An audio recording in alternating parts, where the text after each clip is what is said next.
who aren't necessarily an FQHC, a rural health center, a critical access hospital, but you also have a subset of patients that still do fit in an income classification or actually are part of a community who's medically not seeing the same sort of screening rates. You need that assistance to really bolster that work. That's what we're here for, and that is what our work really is about. Our idea is to really make sure that healthcare teams and navigators are supported in your communities and overcoming barriers to access the issues that we see oftentimes related to education, care coordination, reminders, and addressing social determinants of health. So that's really the mission of CCSP and much of the work that's been devoted over the last almost 20 years now.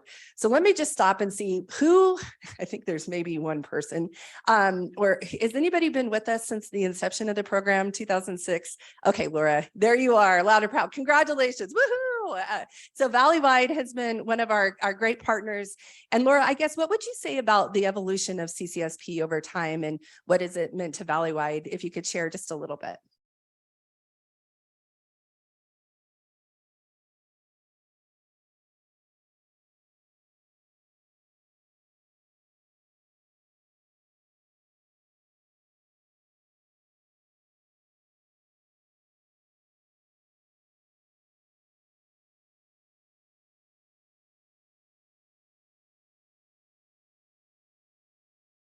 Awesome.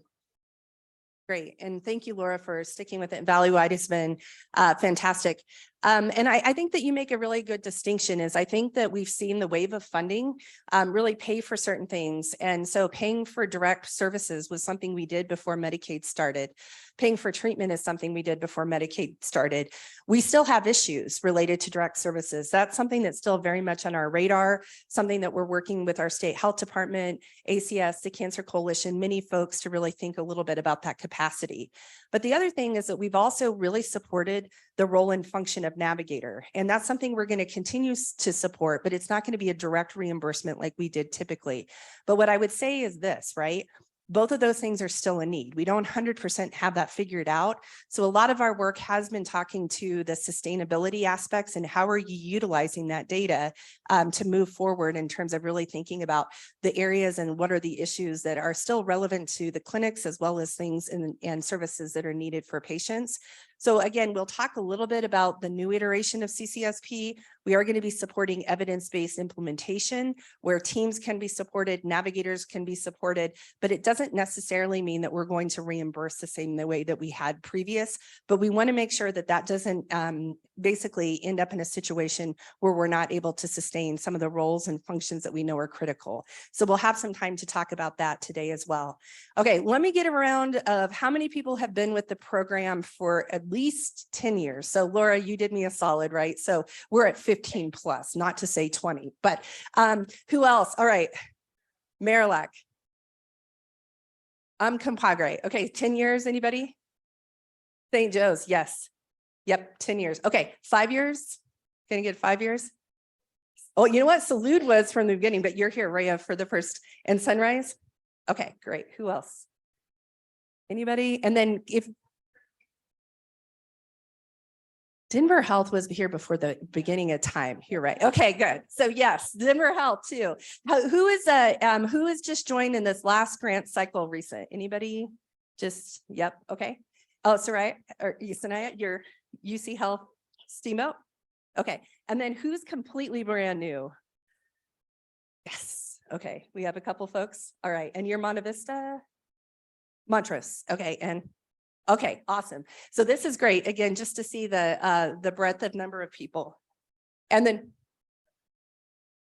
oh, Linda, 10 years. Woohoo. All right, good. We have a decade plus. Okay. So I'm going to have Elsa help me move to the, it's not working again, but we will move forward here really quickly. Let me just say, are there any specific questions right now? Anybody have any other thoughts? Okay. So just again, just a quick reminder is that in terms of looking at the CU, the program is coordinated out of the University of Colorado Cancer Center and the School of Public Health. the competitive grant program. And one of the things that I want to say about the CCPD grants program is that it is contingent on utilizing the dollars for smoking. And so for tobacco, those funds come through that tobacco tax that was increased. Ultimately, the funding comes through the state health department, and we have to apply for that every grant cycle to continue to sustain this work. The good news is the rates of smoking have come down. The situation that happens is as a result, we don't have quite as much money to help support the work, but that is not a bad thing. I will also say, though, we have had to advocate time and time again that these funds are utilized for cancer prevention and control, cardiovascular disease, and that they're not moved into other areas that weren't intended from the legislation. So we, again, really want to just say that we're excited that we have this opportunity, but the name of the game and that tobacco tax has always been around smoking reduction. And that's something very much that our program is interested in, as we really focus a lot of work on colorectal cancer screening, lung cancer screening, as also on hereditary work as well. The direct services, again, in terms of paying for a colonoscopy, ended at about the time where ACA expansion happened. And then really the name of the game was focused on patient navigation for basically the last decade. And we will talk a little bit about some of the things that have happened to help support navigation, but I'm very excited because the outcomes that we have from our program have really helped drive what CDC does in terms of looking at their cancer control program and paying for navigation. It helped drive some of the opportunity for Medicaid to pass a bill to have reimbursement for navigation in 2024 moving ahead. And we're using those outcomes to show from cancer screening how we've made strong impact in patient outcomes as well as cost effectiveness as well. We've also been using a lot of work in terms of really thinking about the interventions, in terms of looking at what are the best interventions that drive the work moving ahead. And that's really particularly this next grant cycle, very consistent with what the CCPD grants program wanted to be doing. But I will say that lung cancer and hereditary cancer work will remain a big thrust of our work moving forward. But through this CCPD grants program, the focus will be on colorectal cancer.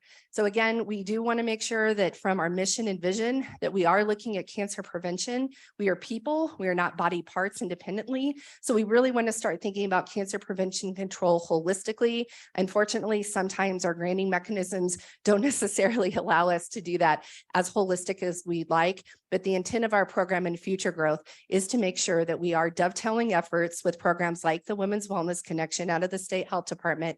But we also are really taking the opportunity to look at opportunities for colorectal cancer screening, lung and hereditary cancer holistically for cancer prevention and control, working with our safety net partners and those who are medically underserved. So this just gives, again, a bit of a glimpse and snapshot of where we're going. And I'm going to have Elsa share a little bit of what we know to be our impact in this last grant cycle. You all hear me with this microphone that I'm wearing? Okay, I'm going to turn this one off for a second.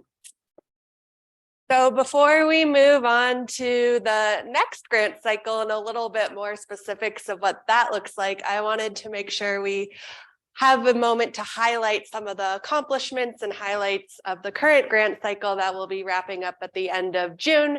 So on the right, you can see some different pictures. Down on the far right, bottom right, before COVID, we were doing many site visits, really trying to get out into the community, and we're really going to be starting that back up again in the new grant cycle. But earlier, before COVID, we're able to go out to Valleywide for a day, really talk around hereditary work, as well as the colorectal cancer screening work.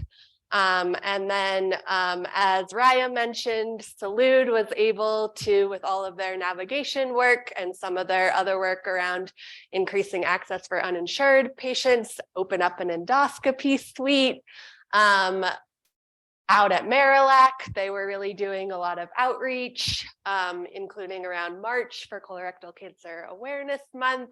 And then this year in 2023, CCSP got 2 different types of recognition or awards. So we were one of the honorees of the NCCRT National Colorectal Cancer Roundtable 80% in every community awards, which in 2022, Pueblo won the grand prize for increasing their colorectal cancer screening rates throughout COVID.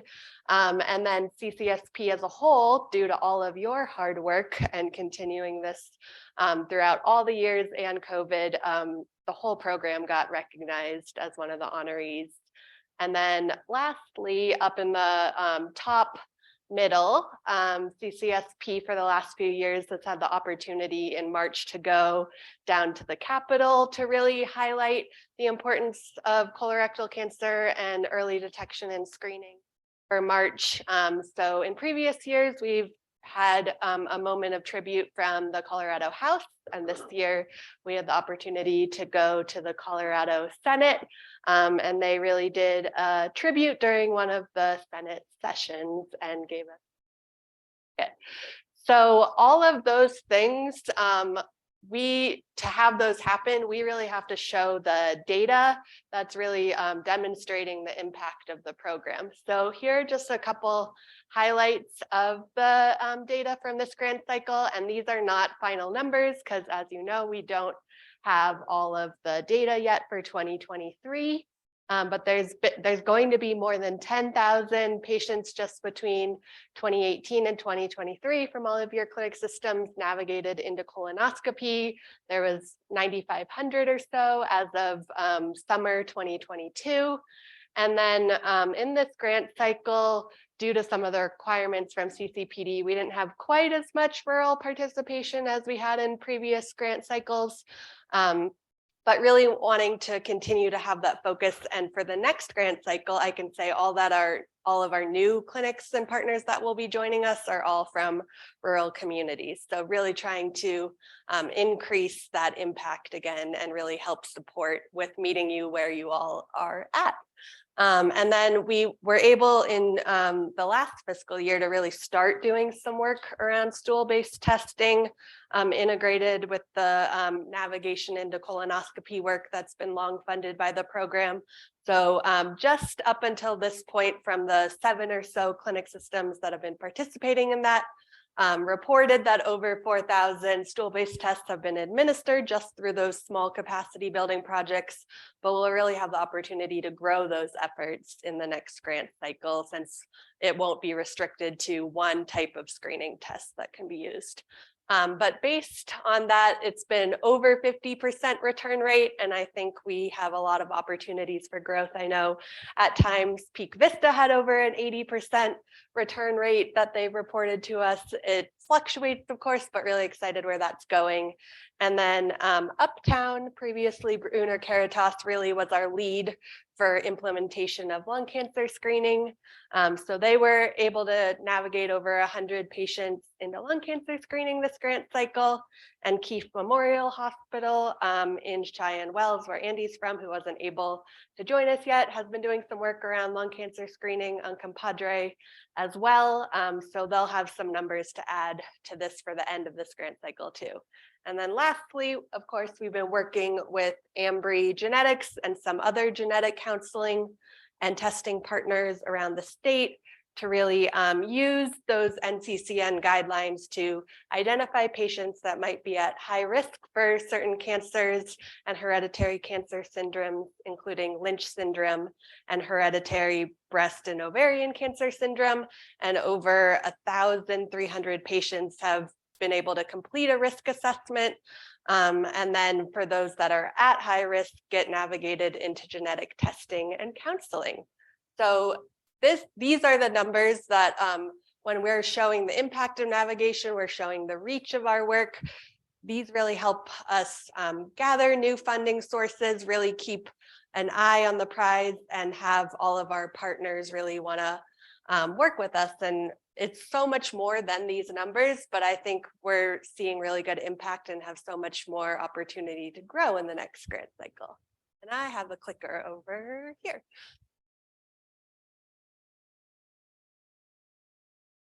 You press the button, you can. Don't normally need a microphone. I think you have to hold it. I have to hold it. Okay. So I do think Public Community Health Center, though, I think it was last year also that won the grand champion also for the work that was for the National Colorectal Roundtable. I know CCSP got a mention this year, but I'd love to hear a little bit also because you had some amazing rates, but even at the national level, the grand champion, you won like 10,000, was it? Or like dollars in terms of helping support. You're not sure? Okay. It was $100,000. But essentially, I think the award was great because it really helped with some implementation, but the notoriety and getting something like an NCCRT award for an FQHC is a huge thing. Do you want to talk a little bit about that? Or do you want me to keep talking about it for you? Okay, great. So for Francesca, I mean, I think your screening rates were down around the 20s, 30%. I mean, you really saw the bolstering closer to the 50, 60%. I mean, some of the biggest gains. So I think that, a lot of this success that we've had is because of the great work that you all are doing. And so one of the things we want to continue to do is as you have wins within the community, as you see screening rates change, if you have really great lessons learned, these are the things that we need to actually continue to tell the story because it does make a difference in terms of keeping our funding, showing our impact, giving Rural Health Center, CCHN an opportunity to also share, but it also gives people an opportunity to understand like how to do the work and to network and to really kind of make that difference. So I just want to say, I think Public Community Health Center, in addition to all the folks and many other things that we probably haven't mentioned today, are really kind of the thrust of what makes us successful. So thank you guys so much for all of that great work. And to that point, we started in March our first quarterly newsletter where we're trying to really highlight the work of all of our clinics. So our next one will be in midsummer this year. If you have stories or different pieces that you'd really want to get out to the cancer community in Colorado and nationally, please share them with us and we can include that to really further highlight and put that reach out there.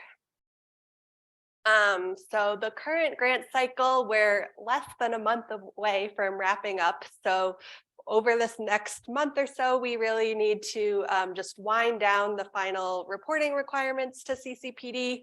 So all of the final data for this year will be due on July 10th. Of course, I'll send out reminders for that, but just wanted to put that out there now. So for all of the colonoscopy navigation work, as well as all of the capacity building projects for stool testing, lung and hereditary, all of the final data will be captured by July 10th to submit to CCPD. And then as Andy mentioned, for the next grant cycle of CCPD, we really are from them focusing on evidence-based interventions for colorectal cancer screening, but that doesn't mean that the support for those who are implementing lung cancer screening, hereditary work, that's not going to stop.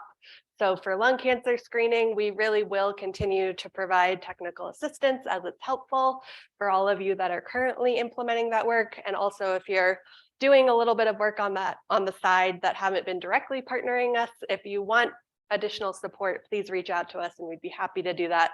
We've been working closely with National Jewish Health as well as others at the CU Cancer Center who are really experts and champions for that work and really can help with some of those implementation challenges. And then for Dr. Jamie Stutz at the CU Cancer Center did get a 1-year CCPD grant that will what CCPD asked for was just a grant that was focused on a needs assessment for lung cancer screening in the state for the first year of the next grant cycle. So there wasn't any implementation opportunities. But what's anticipated is that after that's completed, that CCPD will release another implementation grant that's really focused on lung cancer screening. So opportunity for more funding in the future. So we're going to be partnering directly with him on that and really keep you all apprised of future opportunities for lung cancer screening work. And then for the hereditary work, we have still a contract with Ambry Genetics through the Cancer Center that allows access to their services for the chatbot, for genetic testing and counseling. So we'll continue to provide support for clinics that are implementing that work. And then for the next grant cycle of CCPD, since colorectal cancer has a strong hereditary component, we will continue to weave that in to the work and really thinking about hereditary risk as we're implementing EBIs, or as all of you are doing that work. And so as Andy previously mentioned, CCSP, even though CCPD funding really does help drive the work, and we're lucky to get over $1 million or almost $1 million a year for the next couple of years, we are really trying to expand to allow additional opportunities to really build capacity beyond just what that funding allows us to do. So Andy's been doing some work around some of the emerging screening strategies, and she can share maybe a little bit of what's coming in that area. So I do think that many of you know about the multi-cancer early detection test. Raise your hand. Heidi, you know it. You know it well. You could probably speak to it better than I. No? Okay. So essentially, everyone's starting to see, I think, more and more the idea that, using blood tests can help with cancer screening and cancer prevention. And I will say that the data is starting to mount that might be a very good approach, but we're not quite there yet in terms of understanding, if those sort of blood draws to look at markers will replace a mammogram or will replace a colonoscopy. GRAIL, a number of Freenome, a number of groups are really looking at this, whether it's a marker that would necessarily look at many types of cancer or one or two. I think the ones that are isolated to single cancer screening are even further along, but the science is growing. And so one of the things that we have asked is through the advocacy community as well as the research community, ask NCI to specifically look at doing a study on head-to-head competition between the tests to see how well they perform. Are we really seeing the detection? And in addition to really looking at these large trials only in insured population or with people who are like the most apt to join in a clinical study, can we start creating research networks that would allow us to really look at the uptake within rural communities, within communities of color, within populations who oftentimes aren't getting access. And that's one of the things that I think we're very much committed to. So when I shared earlier that we've made an application to the NCI, the Cancer Center with Kaiser Permanente and several other entities within Colorado have put something forward to really look at that piece. We have two systems, so Salud as well as Keefe Memorial Hospital have joined on early as potential study sites. But if we end up getting a spot in that cancer screening research network and Colorado becomes a hub, that will give us an opportunity to really look at research questions that are important to all of you, to help really talk about different types of studies that we would like to conduct in addition to the things that everyone will be doing as part of this research network. So that's something we're very much excited about, because I do think around the new and emerging technologies that, it can't only be studied within people who are with a certain type or certain insurance type or from a certain population. We have to know how well these are going to work for all of our communities. And I think that's something, again, to that idea. We are a service program. We implement this work, but we have such an opportunity to even do so much more in this network. And that's really something that I'd like to see us grow in the next couple of years. And then Betsy, I think in terms of the program, because you're going to also be a big part of the lung cancer screening work, and you've already done so much capacity work with Dr. Stutz. Anything else you want to say about that opportunity and that grant? I know we're just going to be launching July 1st, but anything else you want to share as a co-I on that grant?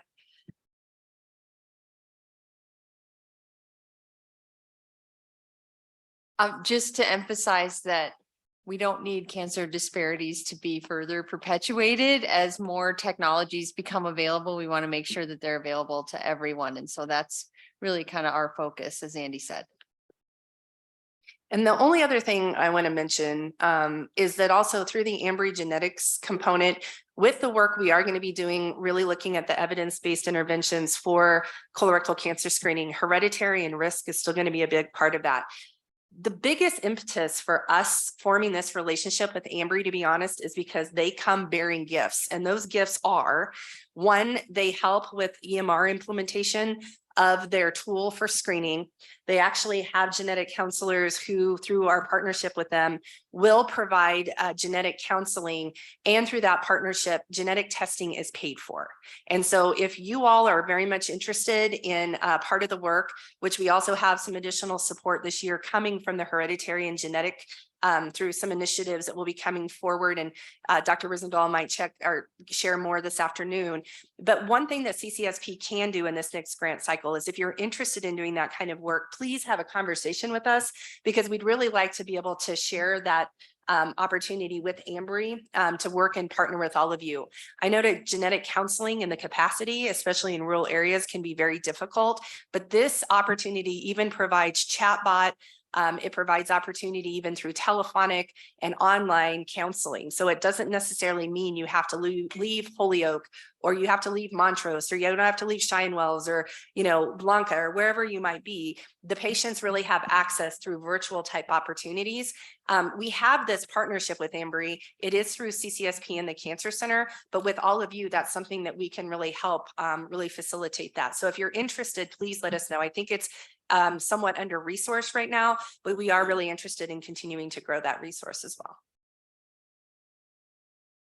They've been really flexible for just meeting clinics where they're at to get started. So if they want to do a full EHR integration like Uncompadre is doing, or just start with a smaller population, which was done at Denver Health, they're very flexible with meeting clinics where they're at. So then I just want to again highlight about the continued focus for building capacity for sustainability of patient navigation, even though we're moving into a wider team-based care approach for CCPD funding. But over this grant cycle, we had all of the clinics participating in CCSP really look at current capacity for sustainability of patient navigation across many domains beyond just funding.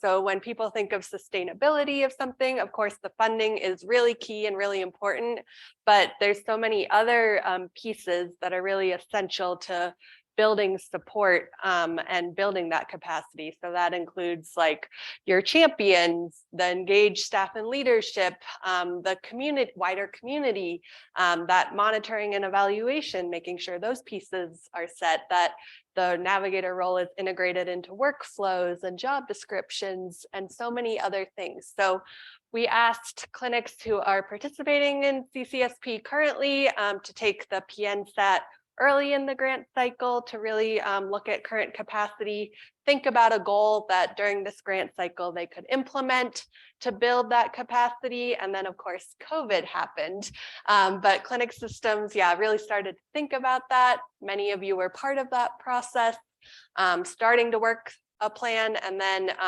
really looking at about every year, every 2 years, how has that capacity changed if you continue to look at the PNSAT results. So before this meeting, we asked people to take the PNSAT one more time, and I'm really excited to share that we've seen small increases in from those results, that capacity is growing at each of your clinic systems in the areas maybe that are easier to have impact and make small changes.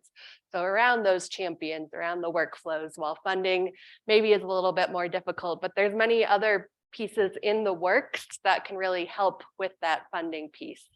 So something that happened really recently is that the Colorado Senate and House passed a bill that allows for the state to apply for Medicaid reimbursement for community health worker services, with CHWs really as an umbrella term that encompasses patient navigators and all of those similar roles. So that was signed into law in May. And the next step is that the state is going to apply for a state amendment to really expand that Medicaid will be able to cover those services. So that implementation process really starts this summer. And if you're interested in being part of that discussion, join the implementation discussion, which is going to be led by Children's Hospital.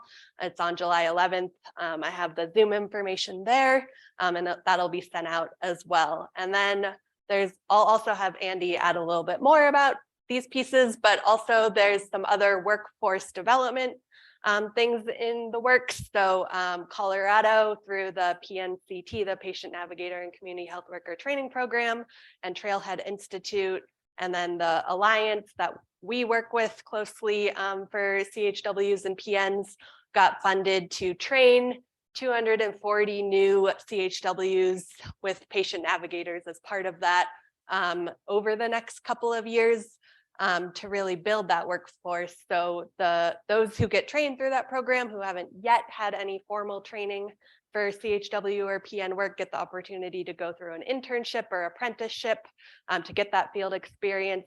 But for those at your clinics that have maybe someone new who's just gotten hired into the navigator role, that is also eligible for participation in that program, which is free training, which we've supported through the CCPD through this grant cycle, but will no longer be supported through CCPD in the next. And then there's also a CCPD grant that Andy's on that's also focused on building sustainability capacity through policy work. So Andy, do you want to say anything about that? I would say that the Medicaid reimbursement will pay for navigators who are not nurses, who are not social workers, for people who are professional navigators in a setting where insurance and Medicaid will typically reimburse for that service. It won't be through, it will be through the provider, and that reimbursement drawdown will happen through that, which is, I think, pretty consistent with how it works for a number of other allied health professionals of sort. But one of the things that this bill and what got cut out were the following. There's no money to help necessarily pay institutions through Medicaid if you're not part of a healthcare facility. So many of our people who are grassroots folks who are part of a CBO, unless you have a contract right through a health facility to do that, that Medicaid drawdown can't happen. And I think we see that as a little bit of a bummer in a big way, because some of the most authentic community health worker driven initiatives are in FQHCs, rural health center, critical access hospitals, and community-based organizations. So we are going to be working to help build capacity, making sure HCPF, the legislature, understand that that's something that needs to happen. The other thing that we're going to be working on is asking insurances who are private insurances, the Cignas, the Anthems of the world, what is it that they need to be able to make a decision? Because I don't feel like we're speaking the same language, right? If this were a medicine, if it were a device, it would be covered by now. So what is it that's the drawback and the holdback that they aren't seeing value for reimbursement? And that's what part of this discussion is going to be. All to say that we're going to really be pulling you all in to help understand, really think about that, making the case valley-wide, right? Several other institutions. When this Medicaid bill was passed, you guys were the ones who were noted and showing impact in your community. So I think there was a newspaper article about the work of the cardiovascular promotores, and there was also work about Valley-Wide's impact. There was impact in the Colorado Sun about all the work you're doing with CCSP. Those are the things that really drove that. But we're also going to have to continue to really look at all the payers and all the different settings. And it's very funny because I did not read the fine print this morning, and I might have been able to go to St. Thomas today, but instead I decided to do it virtually because they would have actually let me come to that meeting in person. All to say you should read your emails thoroughly. But the funny thing is the health minister from Jamaica, St. Thomas, are all interested in how we got reimbursement from Medicaid. What does this look like? And they're very interested in what's happening through CCSP, where we show evidence. So, you know, there could be a chance, right, that other states and other countries are learning from what we're doing. It's because of this data. But at this, in addition to this meeting on July 11th, we will be hosting a meeting the day before, July 10th, where we are going to be having a meeting for other states, as well as other types of insurance providers and all, to learn more about what did it take to get this done in Colorado? Who did we learn from? What are the good, bad, and the ugly? And one of the people who's really excited about being there is the governor from Ohio, because he's really interested and wants to hear firsthand. So health ministers are coming, governors are coming, because, and again, I just want to say it's because of the work we're seeing that happens with all of you, and we're going to continue to try to support that. But to really drive this in a more sustainable way, and to really have that representation, you guys are going to have to really be engaged in those conversations. So more of that to come. We'll provide those opportunities. And maybe next year we'll all be in St. Thomas. I can't promise anything, but if I read the fine print, maybe that can happen. Bring us with you. So for the PNSAT, that sustainability assessment tool, as I highlighted, we had clinic systems take it near the beginning of the grant cycle. mid-COVID, after they had already started to implement their sustainability plans. And then the bottom row is from our updated version, which is a little bit shorter than the original version. Before this meeting, up until about 3 p.m. Yesterday afternoon, those are the results from all of you that took the assessment. So really, we've also had a lot of interest at the national level, other programs across the state. Those results aren't captured here, but we're really seeing a lot of movement and interest in this work, and really bringing together a team of 3 to 5 people who are in different roles, have different perspectives, can really have impact in thinking about different ways that you can build capacity to really ensure that navigator role is as strong as possible in your organization. So even as funding changes, that there is still able to weather the storm of COVID, able to just grow and strengthen over years, even as roles change, people come and go. So what we are really excited to see is, but just by thinking about sustainability of that navigator role, even if you're not actively implementing a goal, actively implementing a plan, which can be really helpful for bigger growth, but even just having it at the forefront can really have impact on sustainability in some of those domains I mentioned, like staff and leadership, ensuring champions remain even as people come and go, that there is training available for navigators, that people are utilizing those available resources, having sure that the navigator role is in the workflow, which I know that some of you, that was something you really focused on for your sustainability plans. And then an area where we also saw a lot of growth was being able to look at that impact. So looking at no-show rates, looking at bowel prep for colonoscopy, making sure exams are complete. All of those things can really have impact for building that capacity for sustainability of some of these roles, even if the funding is a little bit more challenging to address. So if your team hasn't yet taken the PNSAT, really would encourage you to do so.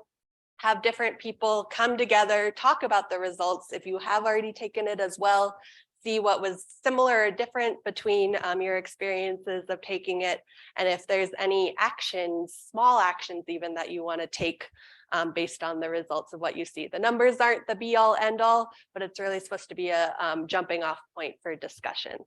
So really excited to hear from all of you this afternoon about what you thought after taking the PNSAT and how that could be integrated into the work you're doing in the next grant cycle and what was learned over this grant cycle. And then now for the fun part, we get to move into what's coming forward in the next grant cycle. So CCSP, as I mentioned, got funded for almost $1 million per year over the next 3 years. They couldn't just give us that extra $10,000 a year, but at least 3 years, so through June 2026, but we did apply for 5 years and they didn't grant anyone 5 years of funding. So we're thinking that it'll be similar to this grant cycle where there was 3 years of funding, and then in that 3rd year, they had the opportunity to apply for an extension of 2 years if programs were performing well. So really hoping that we will get a full 5 years of funding, but we have at least 3 years secured to implement those EBIs for colorectal cancer screening, and the evidence-based interventions that CCPD really wants the program to focus on are client reminders, provider reminder and recall systems, provider assessment and feedback, and implementation of standard orders from healthcare providers for colorectal cancer screening. So some of you are likely already implementing some of these EBIs or have talked about these, even if you're not formally thinking about implementation.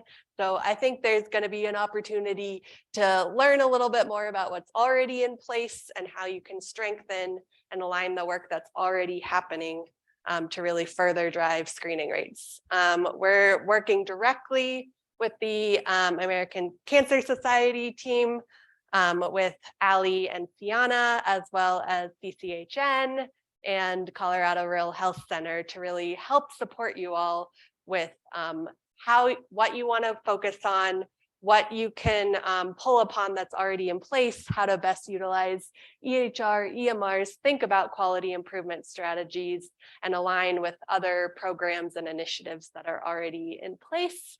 And our funding really allows us to work with at least 20 clinic system partners. So all 13 of the current systems that were participating in this grant cycle, as well as at least 7 new, which many of you were able to join today or are re-engaging with the program.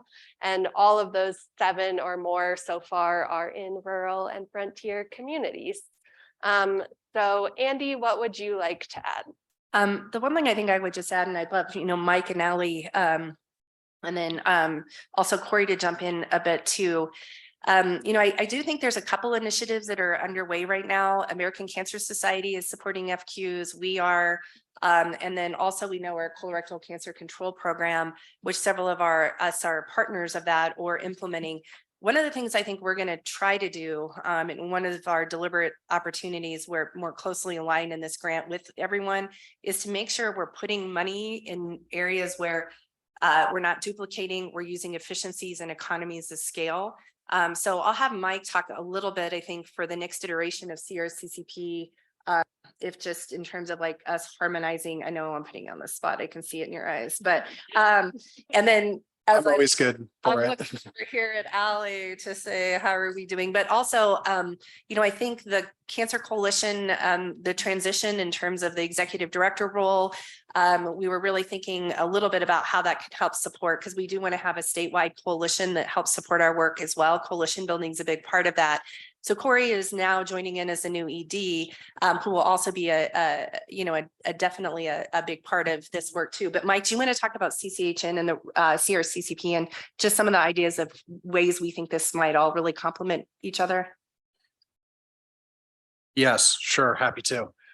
So yeah, a lot of the work that we've been doing on cancer CQI and EBI implementation through CRCCP, we've had ups and downs, just like as you do with any program to support cancer screening. And I think really, as we look to the future of it, we really want to support first and foremost the health centers and their workforce and being able to help supply them with what they need to keep their staff in check and have the capabilities to be doing the screening that's so important. And so looking at sustainable funding for those positions is a major part of it. And that's what we're looking forward to with CCSP in the future, since they will have funding to be looking at not only supporting the implementation of EBIs, but the workforce in order to do that. That's going to be one of our main initiatives, as we've heard from our evaluations over the last year from our sites that we've been working on through CRCCP, that funding is essential to ensuring that you have both leadership buy-in and the support on the ground to get the work done. So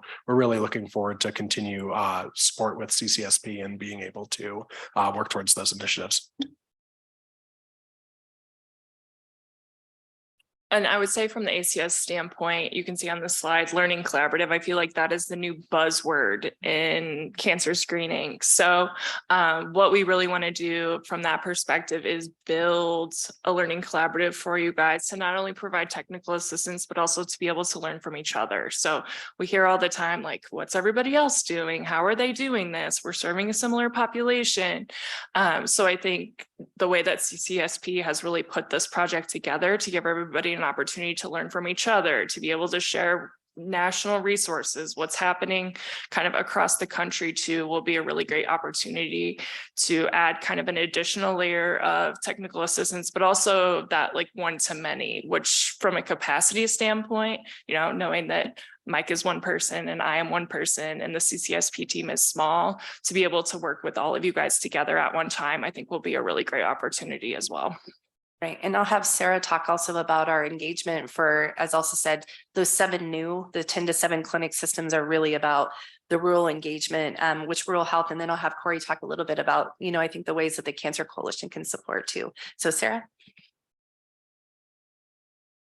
Sure. And, we've been involved in CCSP and cancer screening with CDPHE and other programs for many years, along with quality improvement initiatives with rural health clinics and rural providers. So really hoping to bring on some new faces into the program or bolster the work that rural clinics are doing already by engaging them in this learning collaborative and getting them engaged with all of you who have been doing this work for a long time. And like we've talked about, build the learning collaborative and the capacity of those working in rural areas.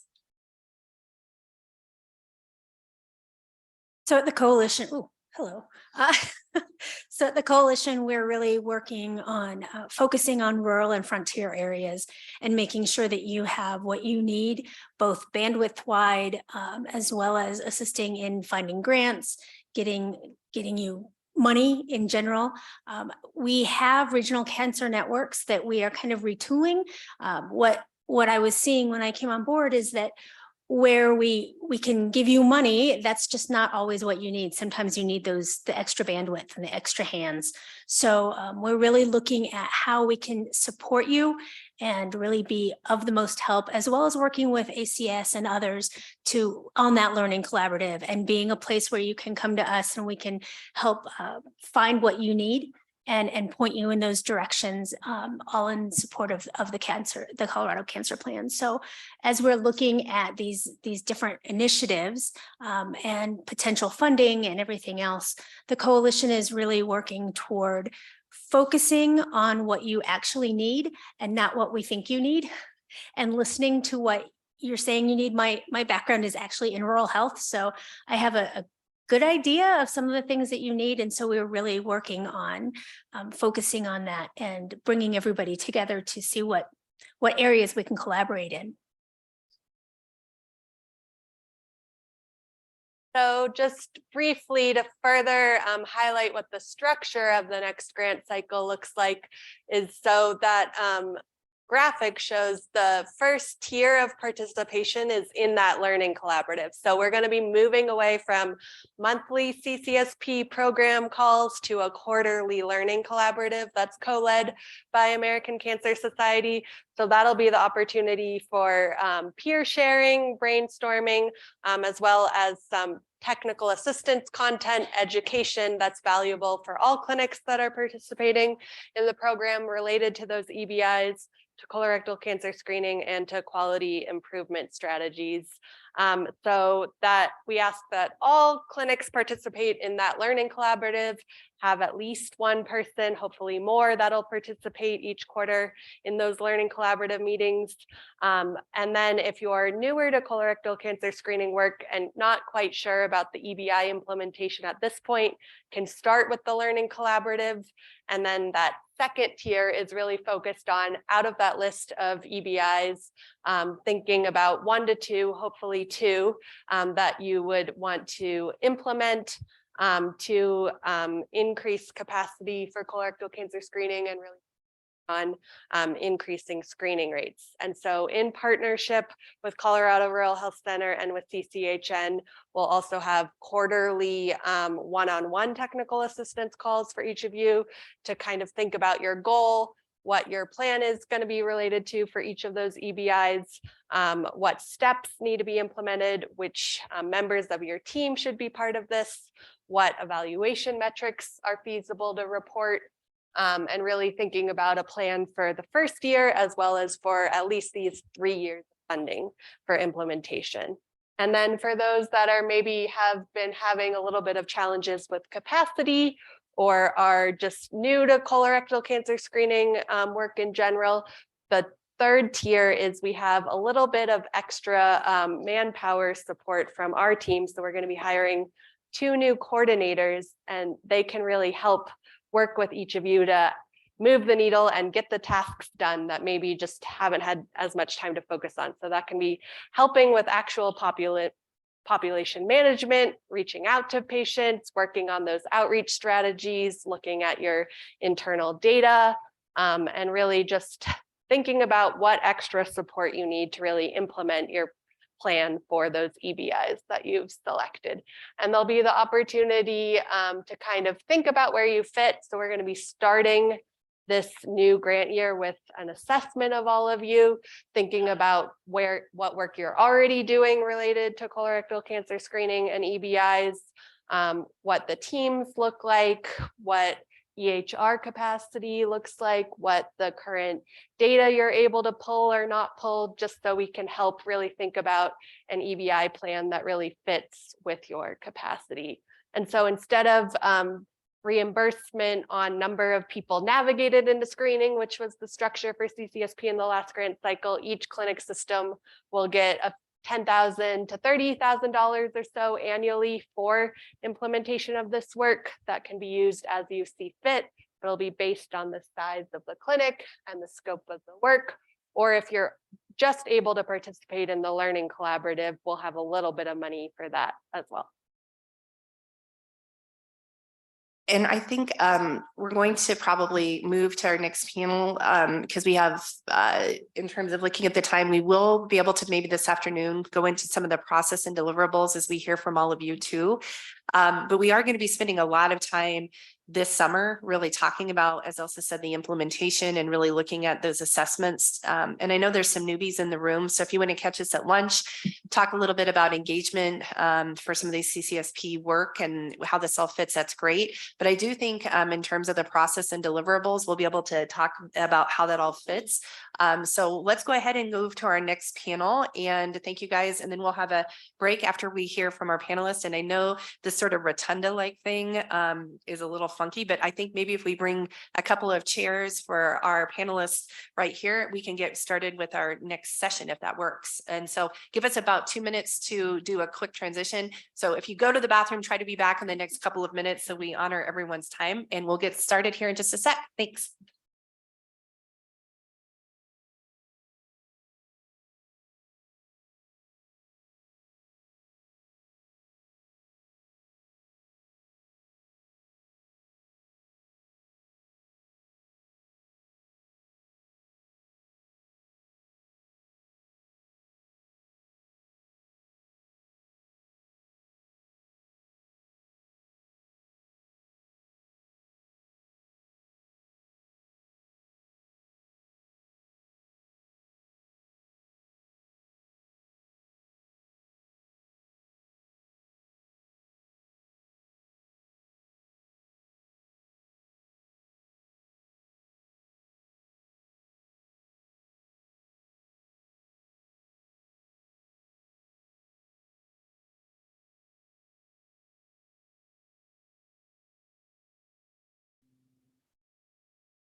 You had appropriate chloride. 46. Oh, by the end of the measurement year.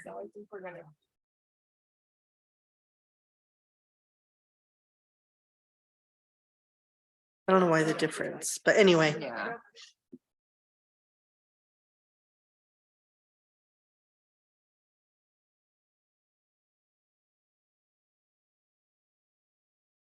The kids.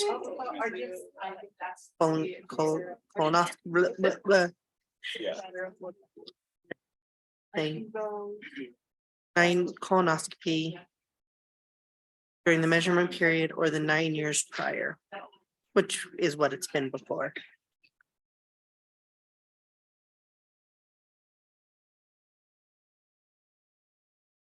Changed.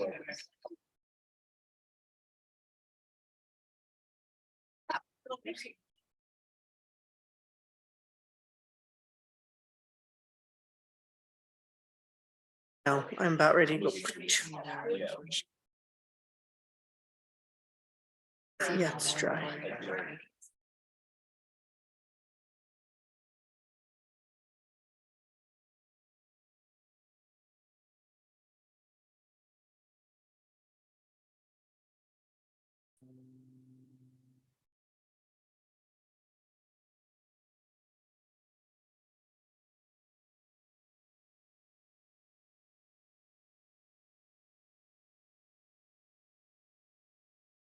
Mammograms didn't change. Or for breast cancer in the 27 months prior to the measurement period. I don't think that there was anything else that affects us.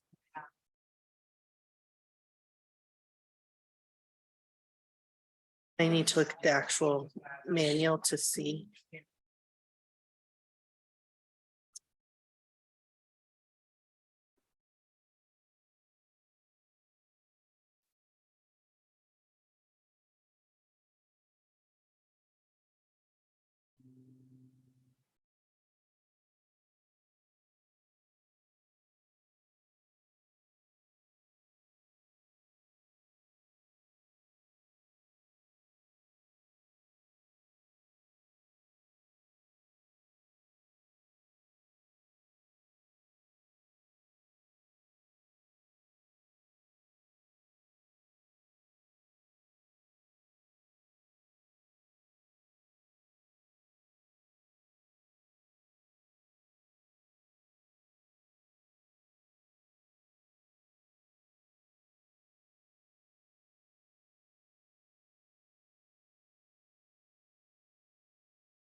Okay, everybody, we're going to go ahead and get started. If that didn't, wake you up, I don't know what would. So, okay.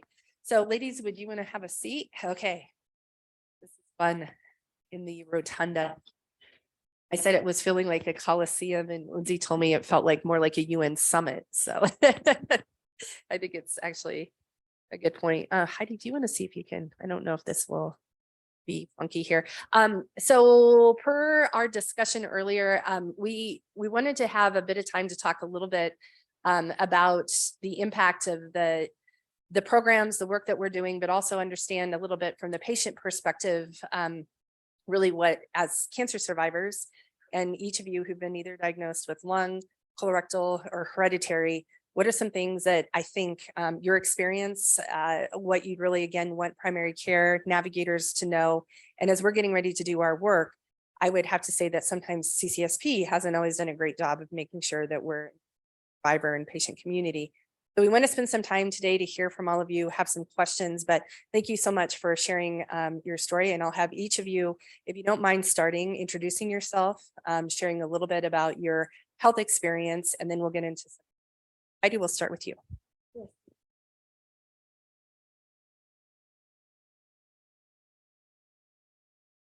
Hello. Okay. Hi, my name is Heidi Nathmananda, and being a lifetime health enthusiast, health educator, and a fitness trainer for more than 20 years, married to a primary care physician, my family and I were shocked when I was diagnosed with stage 3A adenocarcinoma of the lung, inoperable, given a terminal prognosis. This was back in October of 2018, and basically told, get your affairs in order. After we met the oncologist, though, we were given so much more hope. I was told that there was a new immunotherapy called durvalumab that had just been FDA approved about a month prior to my diagnosis. And after going through chemo radiation for months, I qualified for the immunotherapy. And I had infusions every other week for a year, no treatment since January of 2020. My last scan in April said I was still no evidence of disease, but I'm going in for a brain MRI after this morning. And this story may still be, active cancer. I don't know. So why am I here? What do I know about screening? I was never eligible for lung cancer screening. And but as a health educator, learning more about lung cancer, and I didn't even know, I'm embarrassed to say, but it is the #1 cancer killer, killing more people than breast, colon, and prostate combined every year for decades. There's something wrong here. And so I advocate for people who are eligible as well. And I'll let other people share their story, but we can talk about ways how we can help partner and get lung cancer screening on the radar and do the right thing and refer people for screening who are eligible. Hi, my name is Jelena Tompkins, and I was diagnosed with stage 3 colorectal cancer, more specifically rectal cancer, in 2016.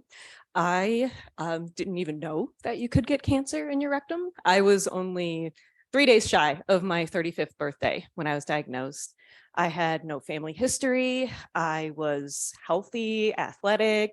I had just run the Pikes Peak Ascent a couple of months before my diagnosis. So I thought I was in the best shape of my life. And turns out I was not. There was a monster lurking inside of me. And I went through the standard of care. So did oral chemotherapy and radiation. My sister got married in the middle of that. So I had to fly out to North Carolina while I was in the middle of treatment and head back home. I had a lower anterior resection and had a temporary ileostomy. When they went in for the surgery, I lost a foot of my colon and rectum. They took out 17 lymph nodes and there was still cancer in 5 of them. So I went through 8 rounds of FOLFOX after that. And after I was disconnected from my last round of FOLFOX, I had severe abdominal pain. I couldn't even get up off the floor. My husband called the ambulance. They took me to the hospital and found out I had a blockage. My intestines just kind of fell asleep after all of that treatment. And so then after a weekend in the hospital, not eating or drinking anything, it finally resolved itself. I went home, healed up for my ileostomy reversal surgery. And that was in June of 2017. And I have been cancer-free ever since then, thank goodness. But I've had life-altering side effects ever since then. When I started treatment, I never had another period, so my fertility is gone. I did luckily have 1 child before I started treatment, but I can't have any more children. And after having the ileostomy and having that reversed, I have that reminder. My bowels are not the same. Since then, I have to take medications daily to make sure that basically I'm not soiling myself every day. So I have that fun reminder with me. I'm grateful that I'm still alive and here, but I had no idea that colorectal cancer was on the rise in younger people and that it was something to watch out for. I had had symptoms for about a year leading up to my diagnosis, but I kind of brushed them off as just nothing super serious. And my healthcare provider, when I went in for my physical, I hadn't been bleeding at the time. So she said, well, if your bleeding starts up again, come back in and we'll find out what's going on. So a couple months after that appointment, I started bleeding with bowel movements. So they did send me in finally for a colonoscopy, and that's when they found the tumor. So I think education definitely is needed for this disease and helping people understand that it's out there and something that they can actually get. And it's not just an old man's disease.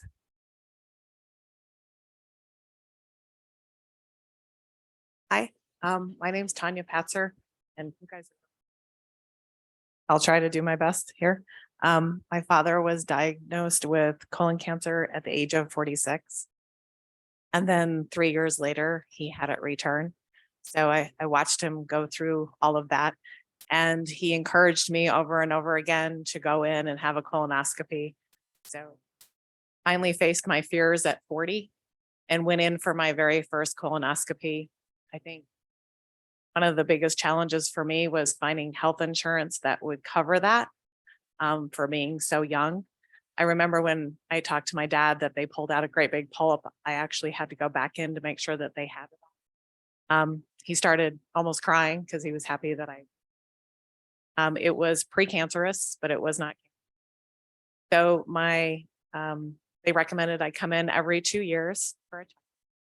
So again, I just kept an eye on my insurance to make sure that they would cover it through a copay. And I had to keep bouncing around to different insurance companies, make sure that they would cover that. My primary care physician, while I gave her all of my history, never suggested any type of genetic. It wasn't until my uncle Gary passed away that I saw my cousin at his funeral, and she came up to me and she said, tested for Lynch. I don't even know what you're talking about. And she said, well, I went in for genetic testing because my mom died of ovarian cancer and I was worried of ovarian cancer. And instead, they found the broken gene on her dad's side. And she knew that my dad had had colon cancer twice. So I will say to all of you, the hardest thing about hearing about that, I mean, it was nice that I heard it from my cousin, but it took me 2 years to work up the courage to actually go get tested. And I did bring my husband today. So he had to go through all of that ups and downs, right? So at age 50, I switched over to UC Health because I was with Kaiser, but I wasn't really getting anywhere as I was trying to talk to them about genetic testing. Crazy. So UC Health, I kind of talked to my primary care physician and I said, so that's when I met Dr. Patel, and I'm still sitting here cancer free. So big shout out to her and Dr. Aruda, who are over at UC Health. Dr. Patel spent an entire hour with me and my husband walking through what genetic testing was, what my care would look like over probably the rest of my life, and what preventative care I would need. And that included having my uterus high risk. I was lucky enough to have 2 kids. So that was okay for me at that time, but I had no idea what a hot flash was. And boy, was that an instant change in my life.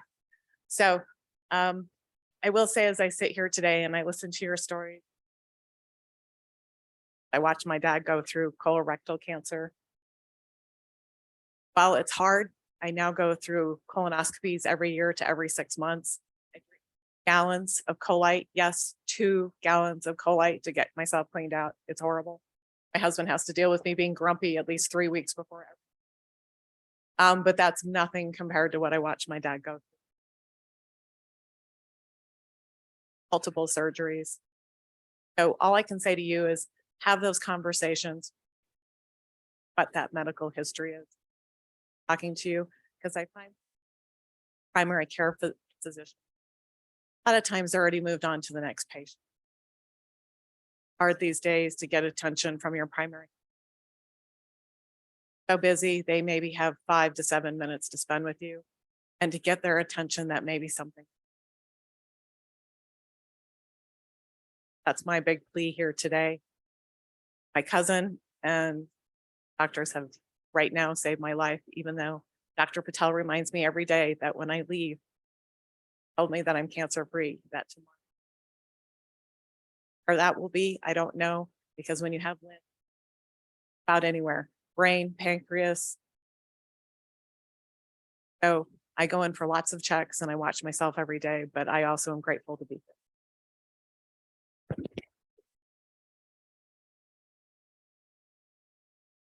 And, oh, Sorry, just wanted to make a comment from people who are joining virtually. If you hold the microphone, just make sure that it's clear and. Okay, sounds good. No problem. It was wonderful.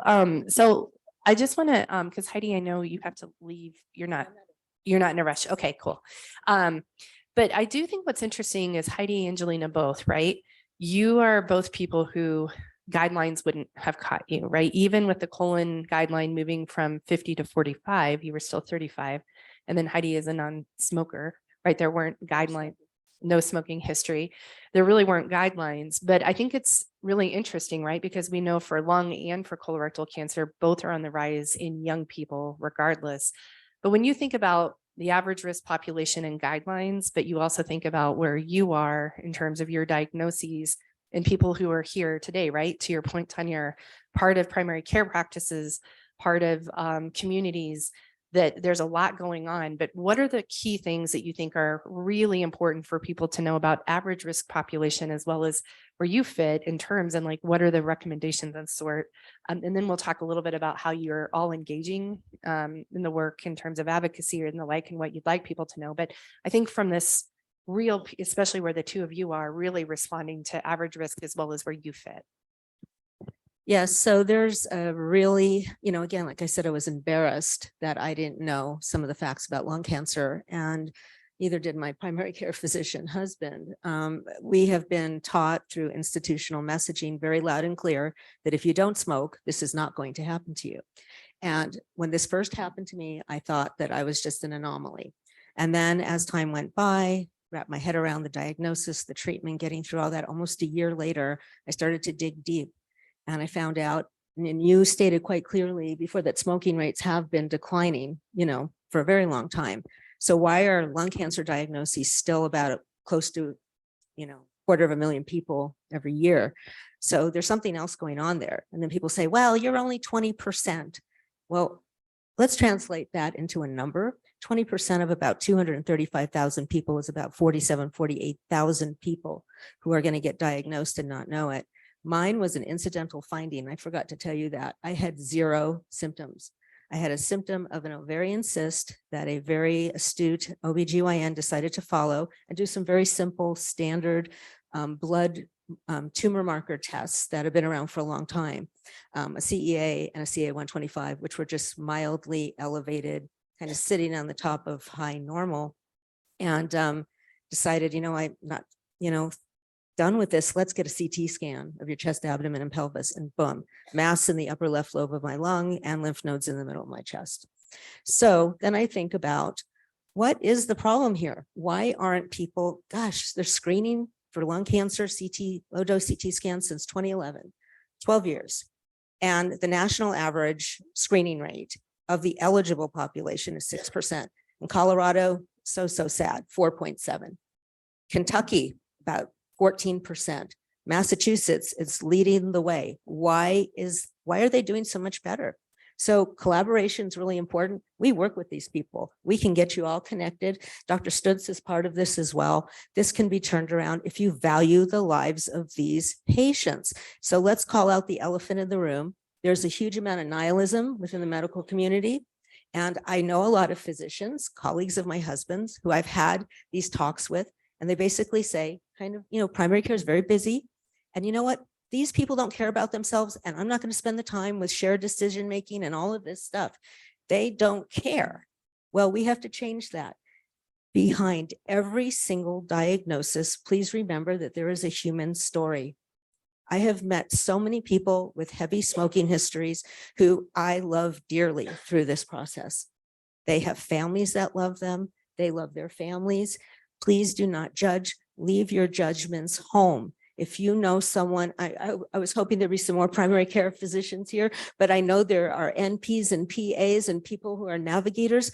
You can help people understand that they qualify for screening. And the other important message is today that there is hope. We keep seeing the same old images over and over again through, institutional messaging that, they're showing people who are really close to death, basically. Well, this is the face of lung cancer now. This is the face of someone who has a smoking history. There are more treatments now. There are, stage 1, I mean, you could be cured. I've been told with my immunotherapy, again, knock on wood, I have a scan today, but this had curative intent, this immunotherapy.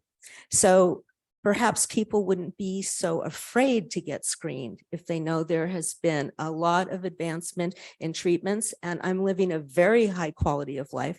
My friends are primarily that I've met in Colorado much younger than me. They tend to be young, healthy women, many getting diagnosed during a pregnancy. Something's, terrible back pain, something's going on. So let's talk about education and awareness and giving people hope.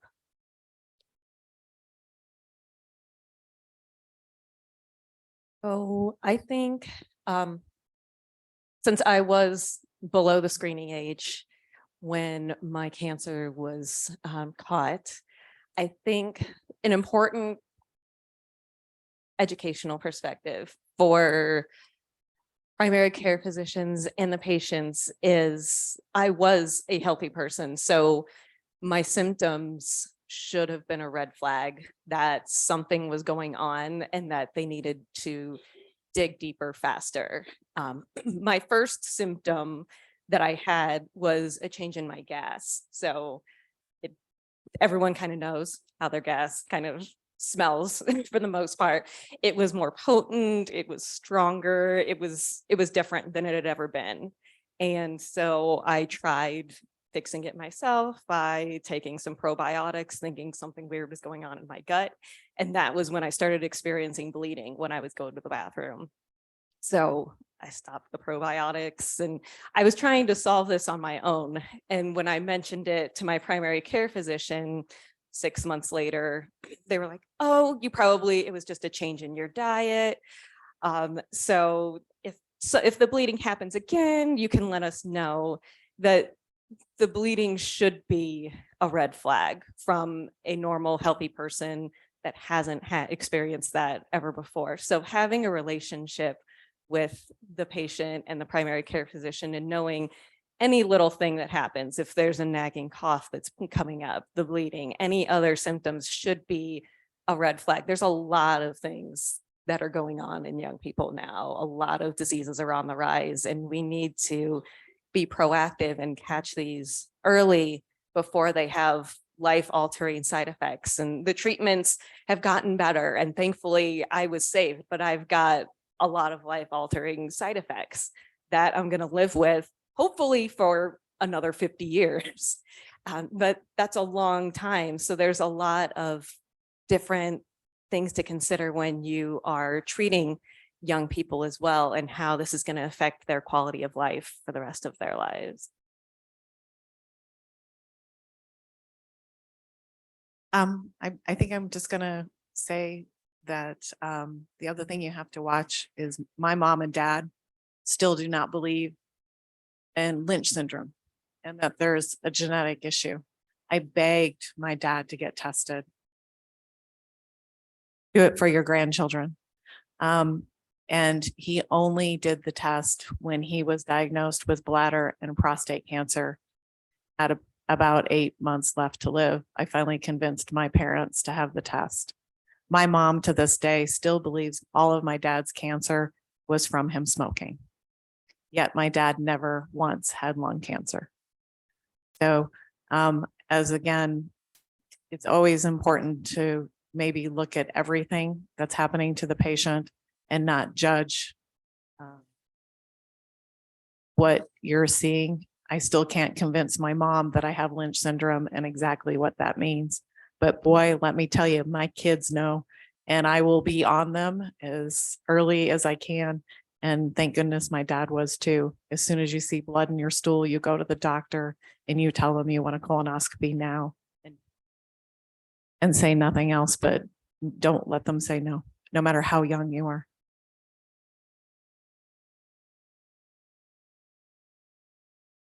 I know that, because I do want to hear from each one of you, because I know that you're active in either spreading awareness or advocacy or the like, but I wanted to see if we had any specific questions from the group before we move into the next. I think that you guys have like great examples about when the healthcare system worked and when the system did not work.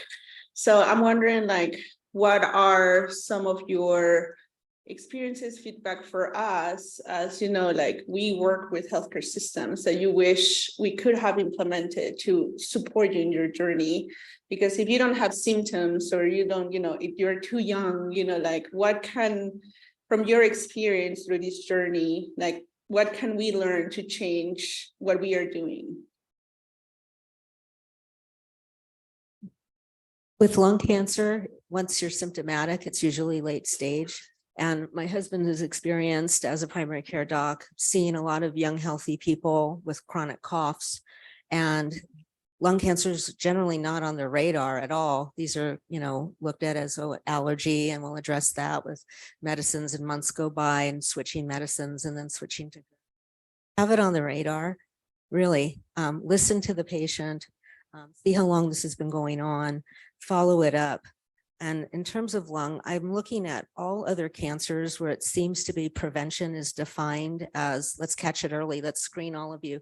I've been convinced since I'm a teenager that I'm going to get breast cancer. So as soon as I was old enough, age was the thing, and I would get my mammogram every year. And as soon as I turned 50, I actually had my first colonoscopy at 47 because I was concerned about a symptom, did that. But with lung, there's very strict guidelines, and the smoking, history has to be extremely heavy.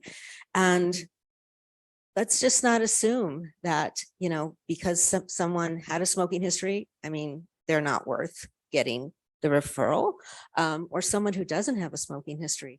Let's talk about trying to catch this early. And if they're presenting with something may show up even on an X-ray, and have this shared decision-making conversation. Also understand that there are many risk factors for lung cancer, and probably some we don't even know about. I learned the hard way that radon, is the leading cause of lung cancer in people who don't smoke. High radon level. Have these conversations with your patients. I know everybody's pressed for time, but our lives are worth it. Your life is worth it too.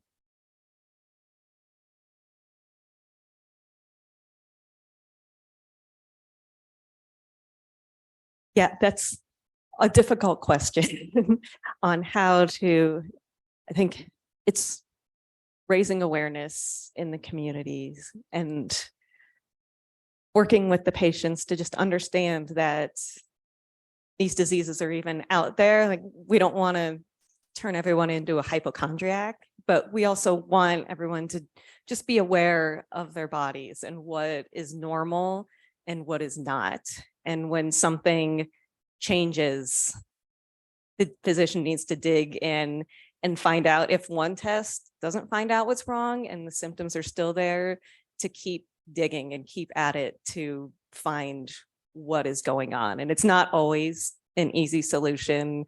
Our bodies are complex things. So sometimes it could be multiple things, but just working to get patients to understand that anything that varies from normal, we should look into. And it's not a waste of time. It's not wasting the physician's time. Like, it's their health, and it could be their life that we're dealing with, and that is at stake.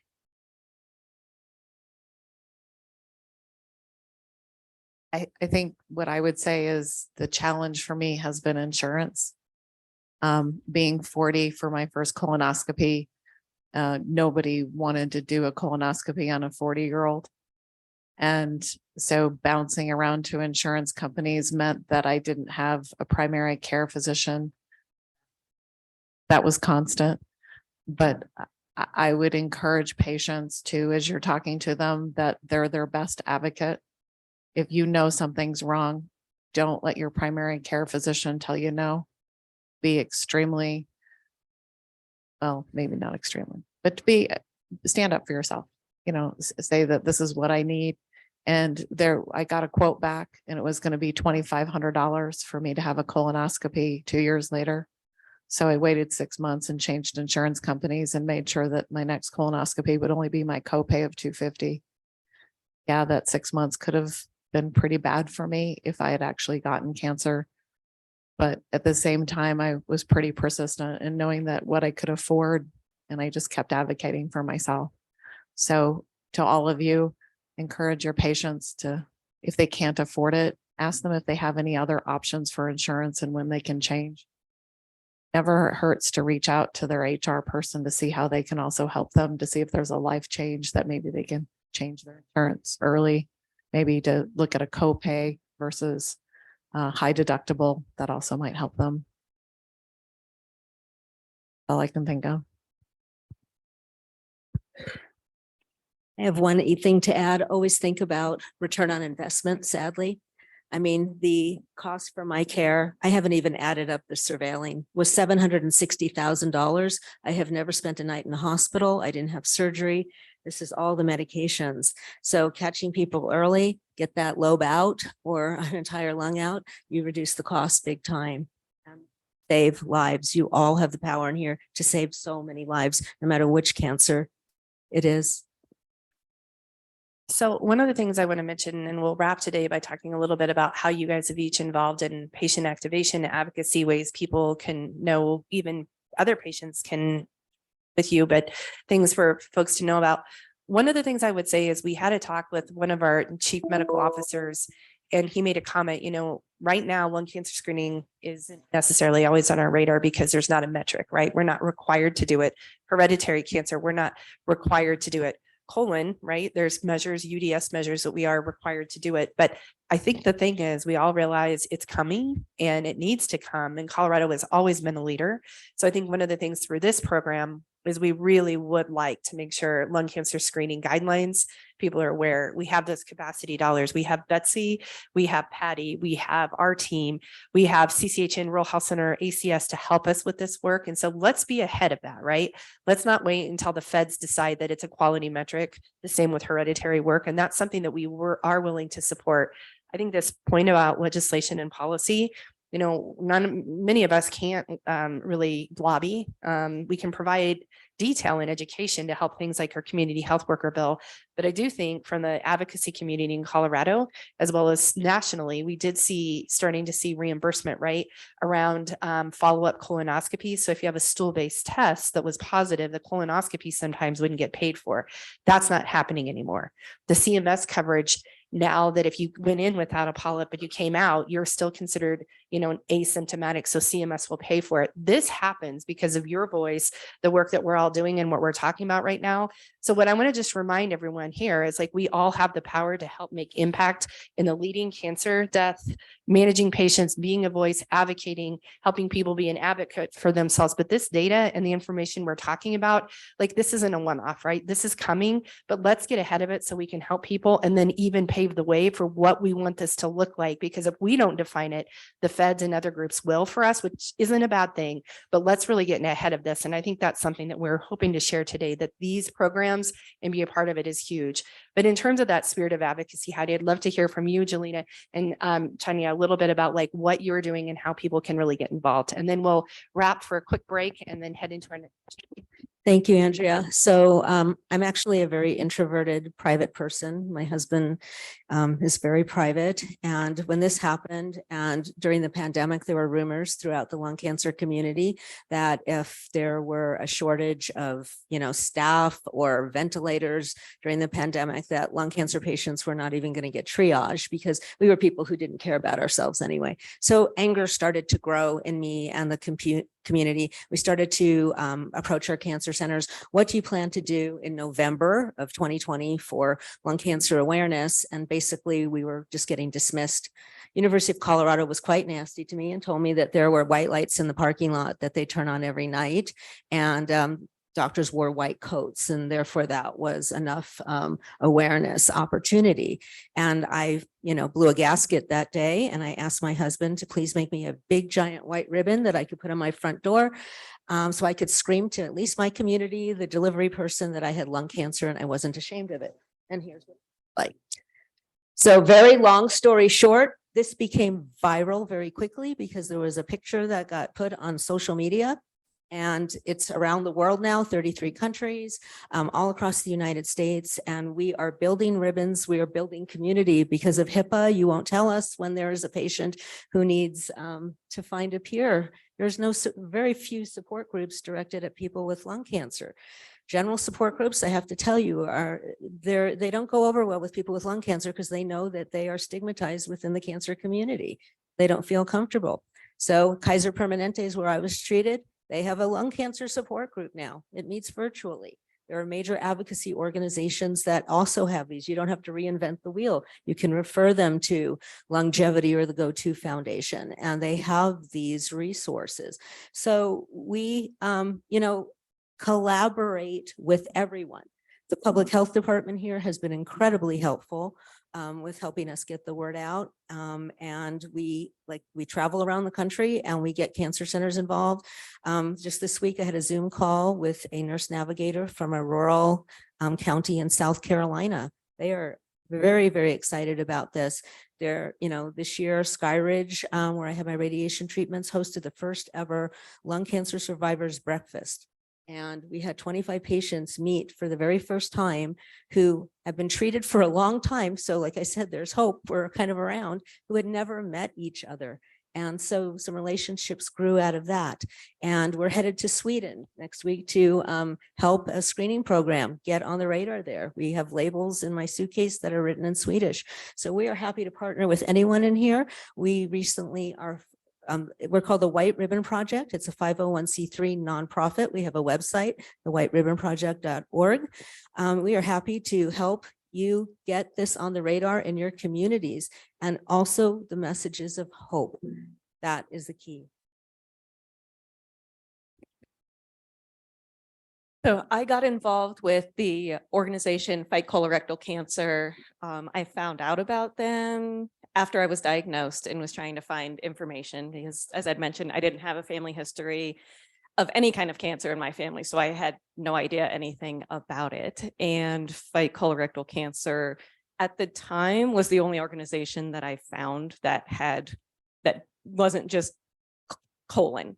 It had colorectal in there. And since I was rectal, I was like, oh, they include me. So that was the organization that I decided to put my heart and soul into. I didn't get active in the community until I had finished up my treatment. And so the first thing I did with them was I did their Climb for a Cure, which they did here in Colorado. They climbed 3 14ers. And so I signed up for it. The climb was 6 weeks after my reversal surgery. So that was kind of my goal and my FU to cancer was to participate in that. And I met a lot of wonderful people on the climb, and they convinced me to further my advocacy. And every year, Fight Colorectal Cancer has Call on Congress in March, which is Colorectal Cancer Awareness Month.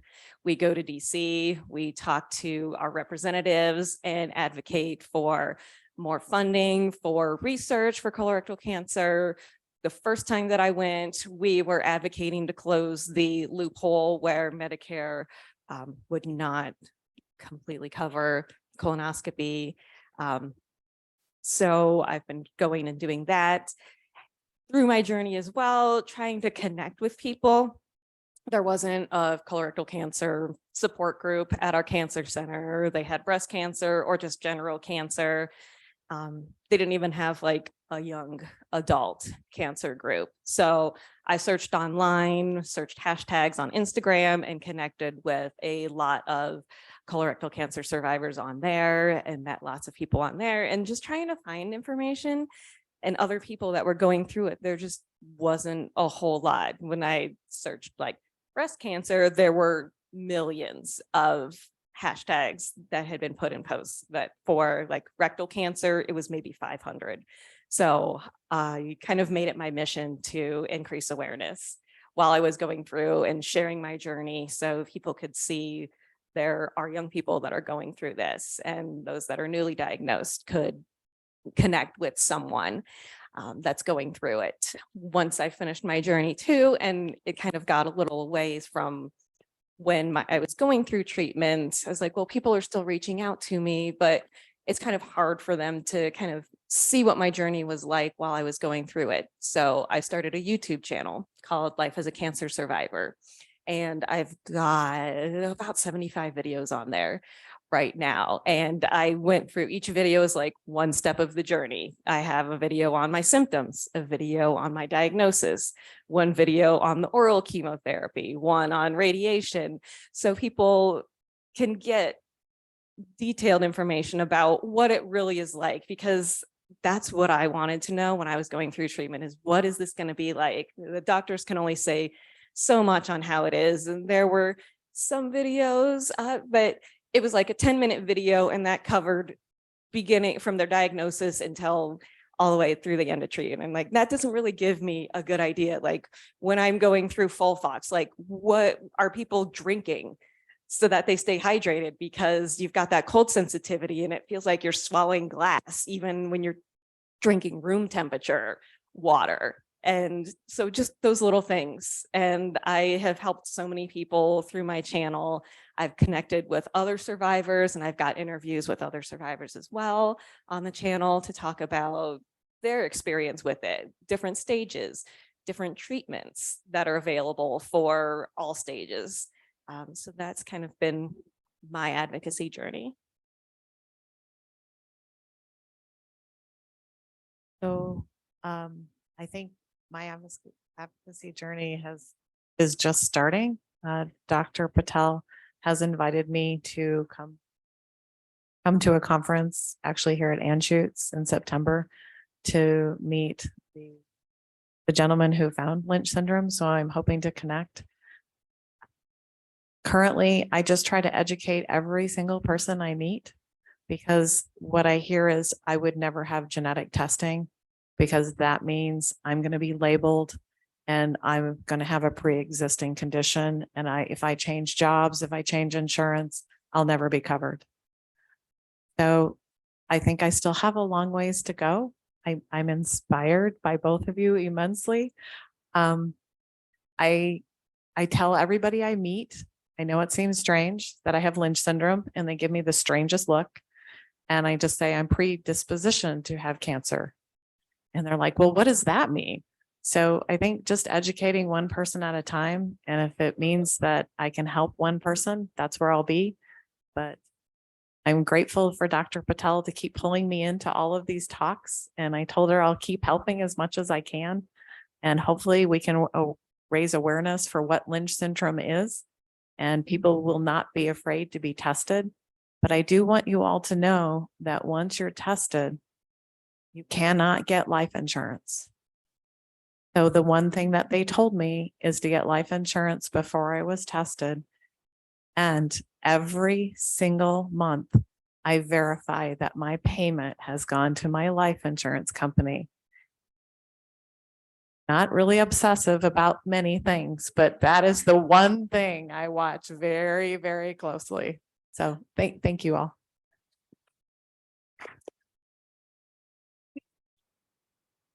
Okay, everybody. So I know the other thing I just want to acknowledge is I know there are survivors in the room. I know many of us have our own personal journey around family history, our own diagnoses, family members who are dealing with some things actively and the like. So I want to thank all of you for your time commitment, the discussion, the three of you sharing very different stories, but yet common themes. And I think these are one of the things we're going to try to continue to integrate the voice and the discussion. And I think the spirit of advocacy is which really drives the work. And it's really the passion of so many of us behind the work that we're doing. So again, a huge thank you. We're going to take about a 5-10 minute break before now in our next session. Are the three of you available for any additional questions? Okay, I'm going to do any final thoughts here and then we're going to break, or are we good? Anything else? And Tanya, don't discount your degree of advocacy. You telling your story to one person at a time is very powerful, very powerful. Another round of applause. And we'll reconvene in about 5 to 10 minutes. So quick. Andy, one other thing. If anybody wants a white ribbon, I have some in my car. Oh, yes.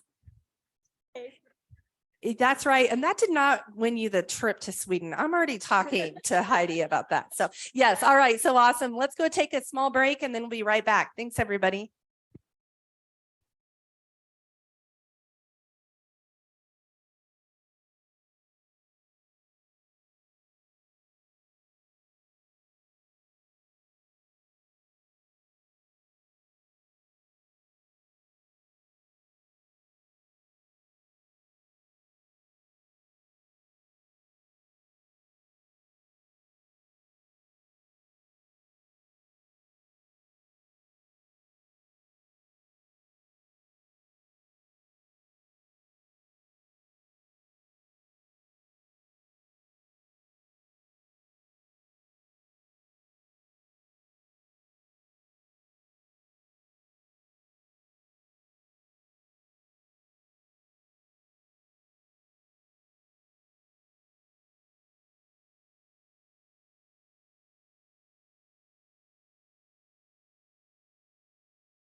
Hello?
It's just they see the schedule.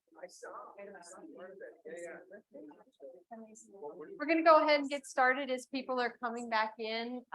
Welcome back, everyone. My name is Betsy Risendahl.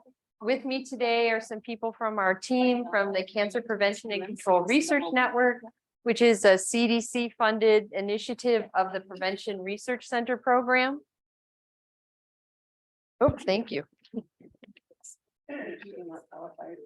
With me today is Dr. Patty Valverde, also from the School of Public Health, Wesley Lighthall, who you've heard from, also from the School of Public Health, and then my colleague from the University of Colorado, Denver, Dr. Kristen Kilborn, who's a health psychologist. So thank you all for helping with this today.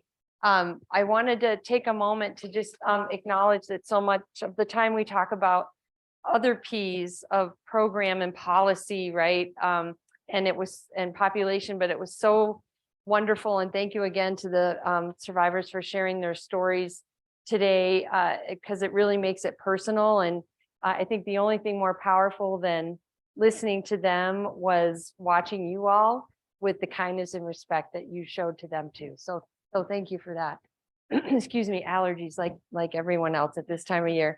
Also want to thank, we have a steering committee who is deeply involved in the content of what we're going to share with you today about strategies for patient navigators and others to reduce cancer disparities, and again, our funder with the Centers for Disease Control.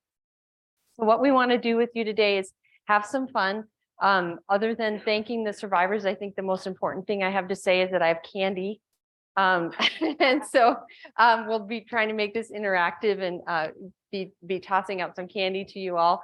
But after today describing why hereditary cancer is important, we hope you'll be able to communicate with others about genetic counseling and testing, locating high quality resources on the topic. And then Patty's going to share with you her experience in using a brief negotiation roadmap, doing a role play. And so during the role play, there'll be some questions for you where we'll ask you to turn to your neighbor and discuss what you think is the best answer. So why is this important now? As Andy mentioned, for many of these things, there's not a quality care metric that's driving some of these activities, but there is increasing recognition that this issue of hereditary cancer and genetics is important. It's a priority in the Biden Cancer Moonshot. It's also a U.S. Preventive Task Service 2030 Healthy People 2030 goal. So it's coming, and we're hoping to help get ahead of that curve and be prepared. Similar to some of the stories you heard today, my story is of my best friend who was diagnosed at age 29 with an aggressive stage 2 breast cancer, bilateral mastectomy and chemotherapy.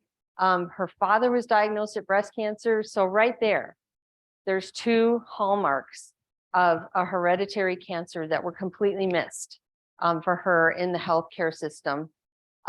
She participated, this made me really upset as a researcher, she participated in a study that she was not fully informed of what was being tested or why, but all she took away from it was that she was told she was negative for genetic cancer. And so now standards have improved with informed consent and the like, but nonetheless, she had this misconception. On her own, she started taking bioidenticals for menopausal issues. Again, not knowing that she had hereditary cancer at that time, that was probably would not have been advised as part of her care. On her own, she submitted a commercial DNA test and found out she was BRCA positive in the absence of any kind of clinical or genetic counseling, which caused severe distress in her family when she communicated that information, and there was a lot of blame and stigma.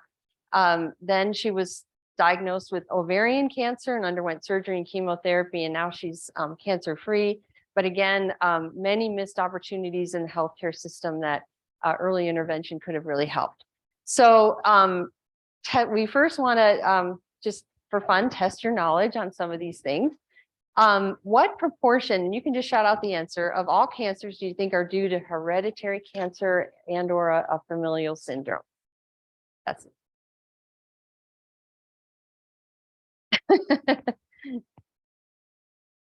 Well, yeah.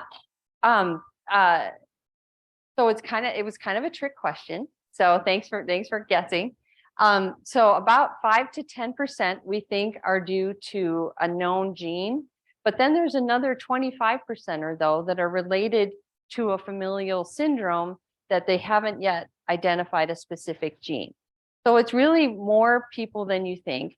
And then 80% of individuals who do have a hereditary syndrome, depending on the cancer type and the gene, are at 80% of those people are at a high lifetime risk for cancer.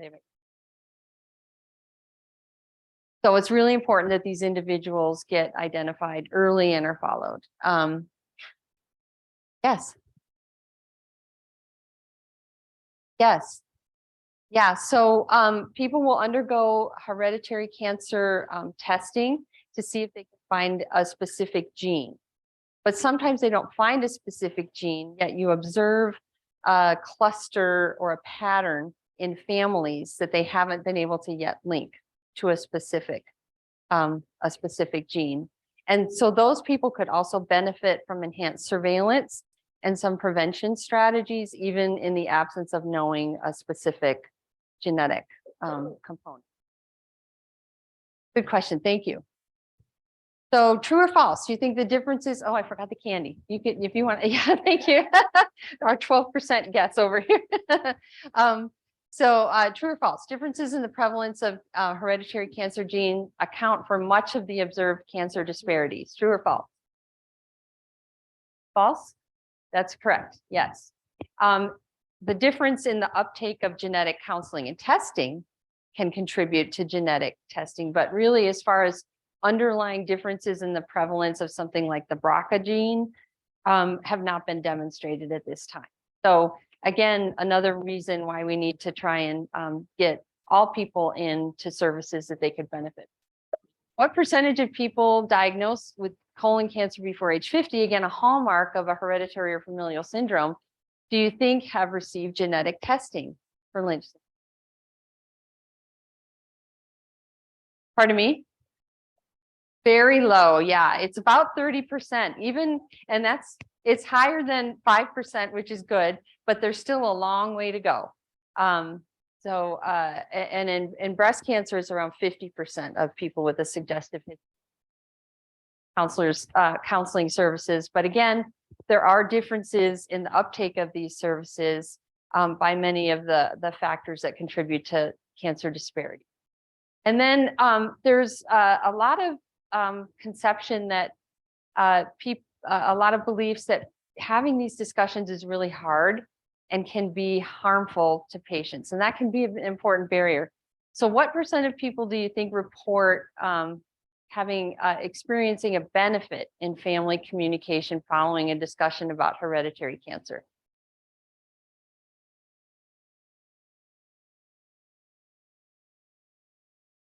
It's about 85% of people say that.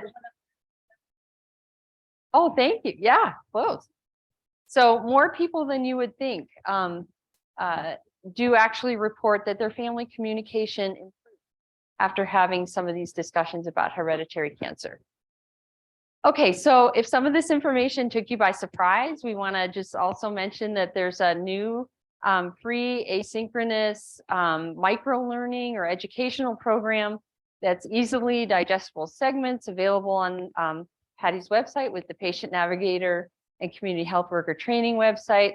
I also want to mention that there are some resources for lung cancer screening on there as well, a toolkit and a micro-learning that addresses some of the stigma and nihilism issues that Heidi brought up earlier today, giving some kind of tips and backgrounds on how to maybe have some of those conversations with people who have a long time history of smoking as well. Okay, so I'll turn it over to Patty.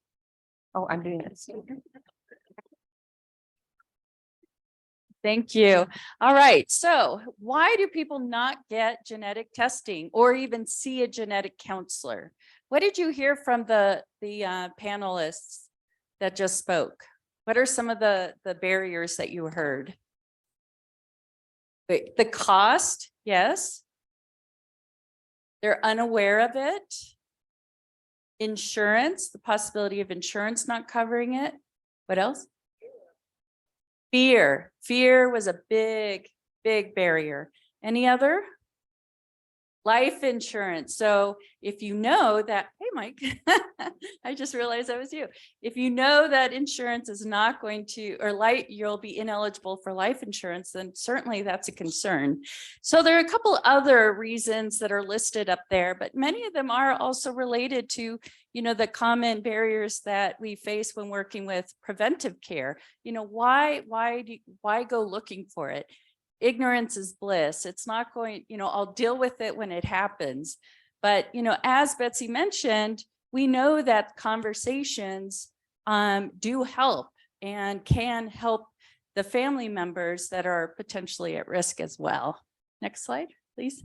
So just like all other navigator functions, there is a pathway for patients in accessing genetic counseling and testing, and there are places where they fall through the cracks.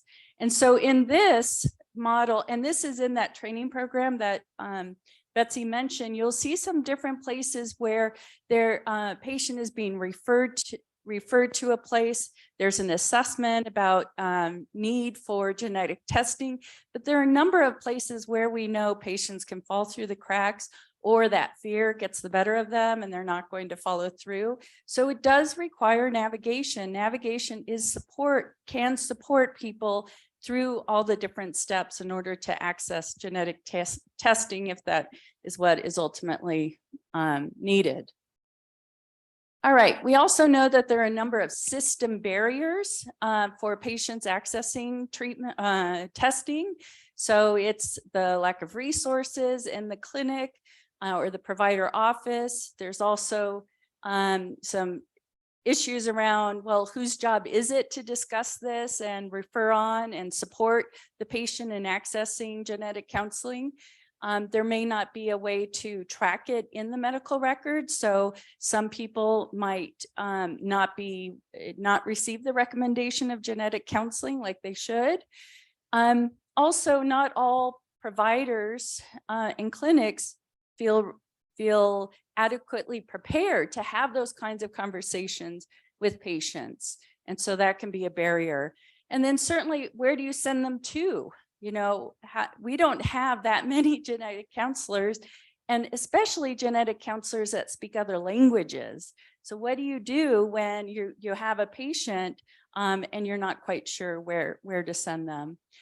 And the biggest barrier is the lack of communication with providers. So that conversation between patients and providers on the desire or the need for talking to a genetic counselor. So what can you do? So as I mentioned, make sure that patients don't fall through the cracks when they embark on talking to a genetic counselor and eventually genetic testing, and supporting them in discussing these, the need for genetic counseling with family members, and bringing in social work and health psychology as needed to help support the family dynamics. Navigators can help explain the benefits and the information about, I know it's scary, or I imagine that it's scary and that you're worried of what your family might say. But we know that other patients have had good experiences in discussing with their family and with their providers. So, demystifying the process, walking them through the process, and then certainly doing follow-up so that they really are clear on what the genetic counselor said and what did the test mean to them. And if they don't understand, then we can't interpret, unless of course you're a nurse or a clinician, but helping them go back in and talking to who they need to talk to so that they're very clear. So what we're going to talk about today really is the conversation around genetic testing between a patient and a patient navigator. So just as a reminder, we're not genetic counselors. So we don't have the knowledge and skills to discuss with the patient whether or not they really do need a genetic test. That's what a genetic counselor does. But we can support them in getting to the genetic counselor and working on reducing the fear. And we can help extend that reach of the genetic counselors by supporting the patient as they go through testing and require follow-up. So there is this one model of communication called Brief Negotiation Roadmap. Many of you will probably notice or recognize a lot of the content of that it's basically motivational interviewing, but with a little more structure and more for shorter conversations. So what we did is we created a script demonstrating the use of this kind of roadmap so you can follow along. And there is a handout. All right, so what we're going to do is a role play. And I will be the navigator, and I'm working with Clara, who's here, who is a patient of Dr. Miller in a primary care clinic. She's scheduled to receive her annual mammogram. She's 40 years old. I don't think you're 40, but anyways, I doubt it. Plus or minus 10 years. But she has a history of breast cancer at age 31. And because of her diagnosis before age 50, we're reminded to ask about her family history of cancer to see if it would make sense for her to talk to a genetic counselor. And again, through the conversation with the genetic counselor, they discuss the need for genetic testing. All right. All right, so hi, Clara. I'm Patricia Valverde. I'm a patient navigator here at the clinic, and my role is to assist people who need to get some services and make sure that they understand what the next steps are and, help remove challenges so you can get to where you need to go. And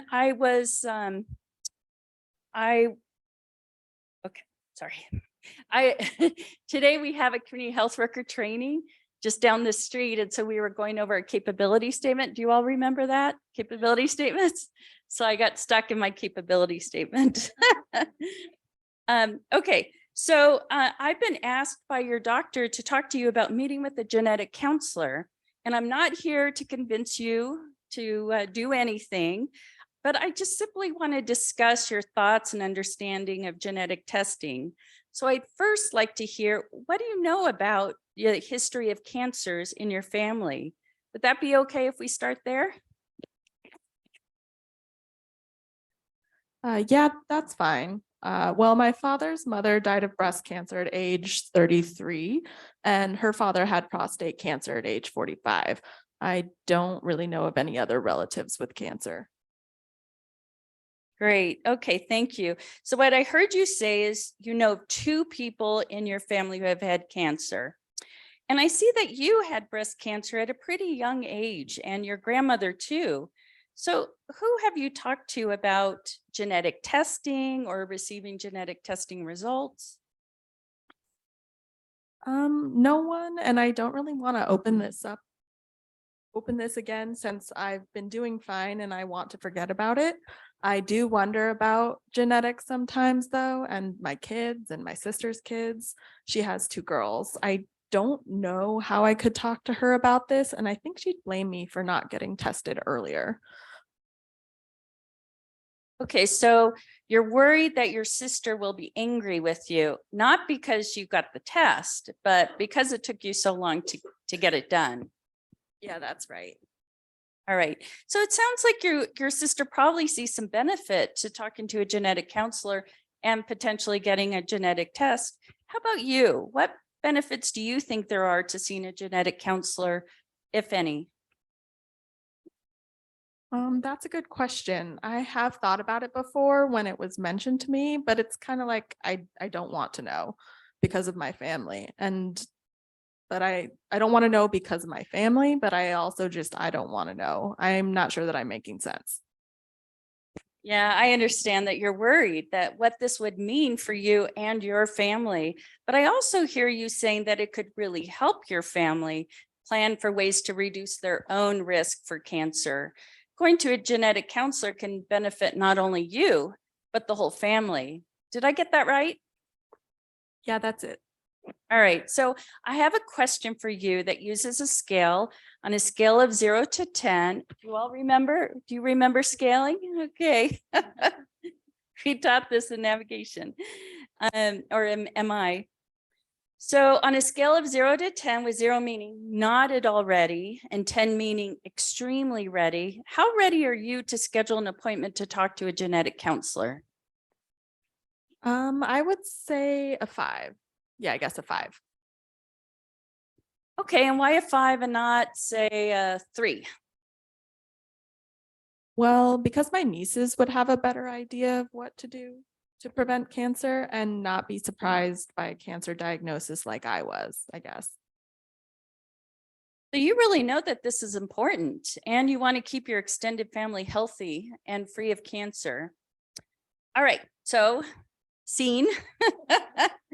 So I'm assessing her readiness. You know, how ready is she? And so she's in the middle, which means that there's more work to be done. And it's probably unlikely that we're going to schedule something today, but she's open.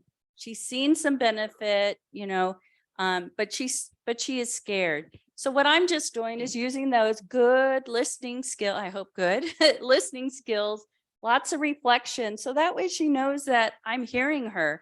I can understand, you know, the best of my ability, what her fears are. And so when someone feels heard, you know, that increases their comfort and it keeps the door open for talking further. So. Okay, so we're going to do a little question choice for all of you. And because of the time, I think I'm just going to ask for a show of hands. So I want you to think about, given this question, so what would be the next best step that Patty might take? So the first one is ask her about her relationship family. The second one is ask her about what might help her to feel differently. And the third one is to ask her what she knows about genetics and cancer. So how many of you with a show of hands would say A? How about B?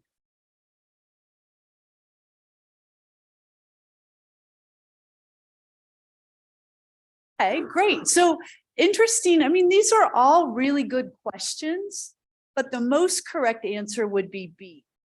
Anyone have any thoughts on why B and not C?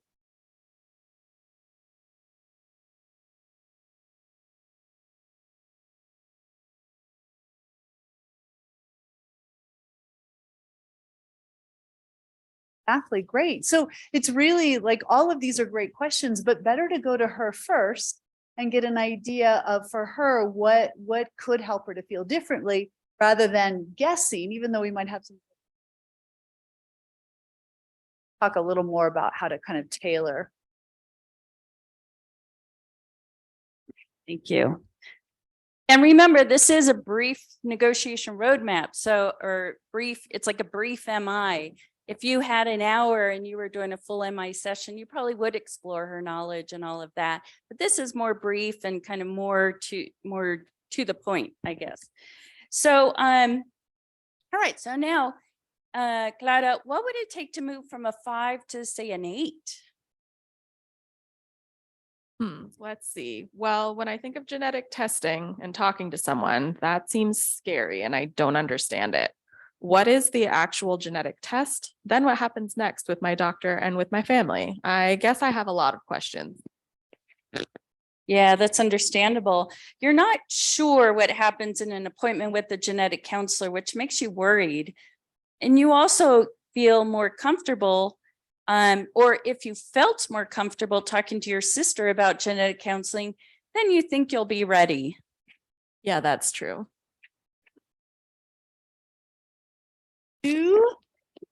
So which would be navigator, what would you do at this point? A is advise them that they need to get high risk of cancer. Ask them if they have insurance coverage for the process, or C, ask them if they would be interested.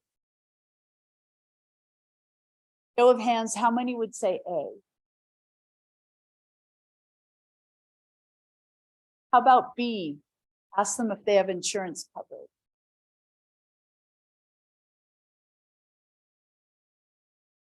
Great. Okay. Does anyone want to say something about why C is the best?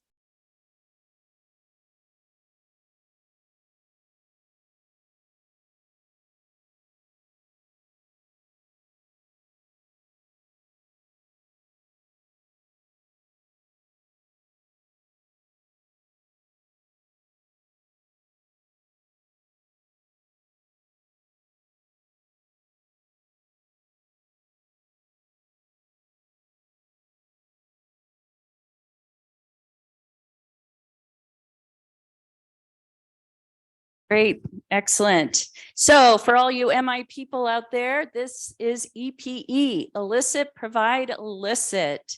So what I would do is ask for permission before I provide information. And the last response that she had given me was that unknown, really not understanding what happens, the process, what the conversation with the genetic counselor is, that is part of her fear. That's feeding into her fear and her worry. So potentially with some information that could help, and she feels comfortable with what would happen, that will increase her motivation. So what I would do is say, this is the elicit part. I think it'd be helpful for you to know that a genetic counselor is someone with special training on these issues and can help you make the decision that is right for you and your family. There's a lot of misunderstandings out there on this topic for sure. Would you be interested to hear a little more about genetic counseling and testing process? Sure, but just for a minute, just so I have the information for the future. All right, so now is the P, provide. So I would provide information tailored to her. She seemed very concerned about, what the process looks like. So I might talk about how the counselor will go through her family history and ask her questions and that kind of thing, and determine if an actual genetic test is appropriate, would do the test, and then would discuss the findings from the test with her. So she's not by herself and, just given some paper, and then discuss what the recommendations are. So the genetic counselor would be supporting her during this whole process. So that's the provide. And then we finish the provide with another elicit. So I would ask, so what do you, after I give her the information, so what do you think about that? What does that mean to you? Is that in the script? Oopsie. Betsy said we had 2 minutes. Yeah. So I would say, where does this leave you feeling at this point? I think I just can't picture what I would do if it turns out I have it. All right, so now I'm going to close the encounter. She has the information. She's mulling it over. There is some motivation there, but again, this is a brief encounter. It's not an hour-long encounter. So what I would say is, I appreciate you sharing that and being willing to talk to me about your concerns and your feelings. And sometimes people invite their family members to their testing appointment. So everyone can ask questions and express their concerns. If it's helpful, we could call right now and schedule an appointment. Sometimes it could take a while to get scheduled and you have more time to think about it. We can also talk again soon about why this is important for you and how things might be different if you would decide to get tested. Not today, but thanks anyway. Sure. Well, I'm glad that you took the moment to talk to me, and I would like to give you some information and resources in the meantime. So is it okay if I give you a call in 2 weeks and we can see where you're at? Sure. All right. Sorry. Great, thank you. Yeah, so any thoughts or questions or observations that you have before we go on about that interaction?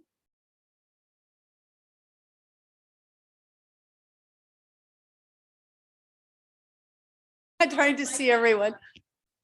Yes, Mike. That goes well in this role play, is seeing that, again, like you said, it's very patient-centered as it goes. It keeps the patient in the driver's seat for the whole period of time that they're there. And especially when you do the rating scale of confidence and importance to change, especially for people who are in the middle, it spends enough time exploring that ambivalence, because if they're really ready to change and on the top side of it, and you find solutions, but even when they're not, when they're in that pre-contemplation, contemplation, for those who remember stages of change, you have to create some of that ambivalence too, just to have them question it. So they don't have to do anything about it, but if you're able to get that questioning going, you're on the right track for the. Excellent. Yes, that's perfect. Thank you. That was perfect. So we're going to talk just briefly about patient-centered communication. And as Mike pointed out, that was a good demonstration of that, of really meeting the person where they are, and getting to know whether we call them patients, participants, clients, in a way that we know them as an individual. And this, I always say, not only helps us in our communication with them and trust and all those things that are so important in these relationships, but I also believe it helps to ensure or decrease burnout in the work that you all do, because you're getting to know each person as an individual and you have a meaningful relationship. As opposed to, as we heard from some of our folks up here on our panel, where sometimes they didn't feel that way, like they were just another person with cancer. I think that's really important. I also want to just talk about some approaches to ensuring patient-centered decision-making. So as you saw in that demonstration, we really always want to be emphasizing autonomy in decision-making. Don't want to be telling people what they should do or steering them into making decisions. Their right to know or not to know, but we also want to make sure at least they know what the risks may be or the benefits by talking about these things.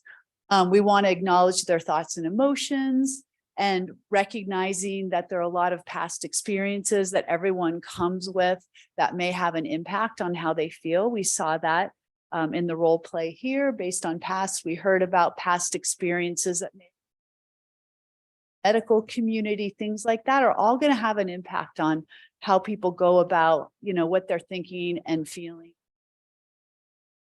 We want to help them also to prepare that, there's a lot of uncertainty that people have to accept in going through this process, and a lot of unknowns. So at least that they're aware of that.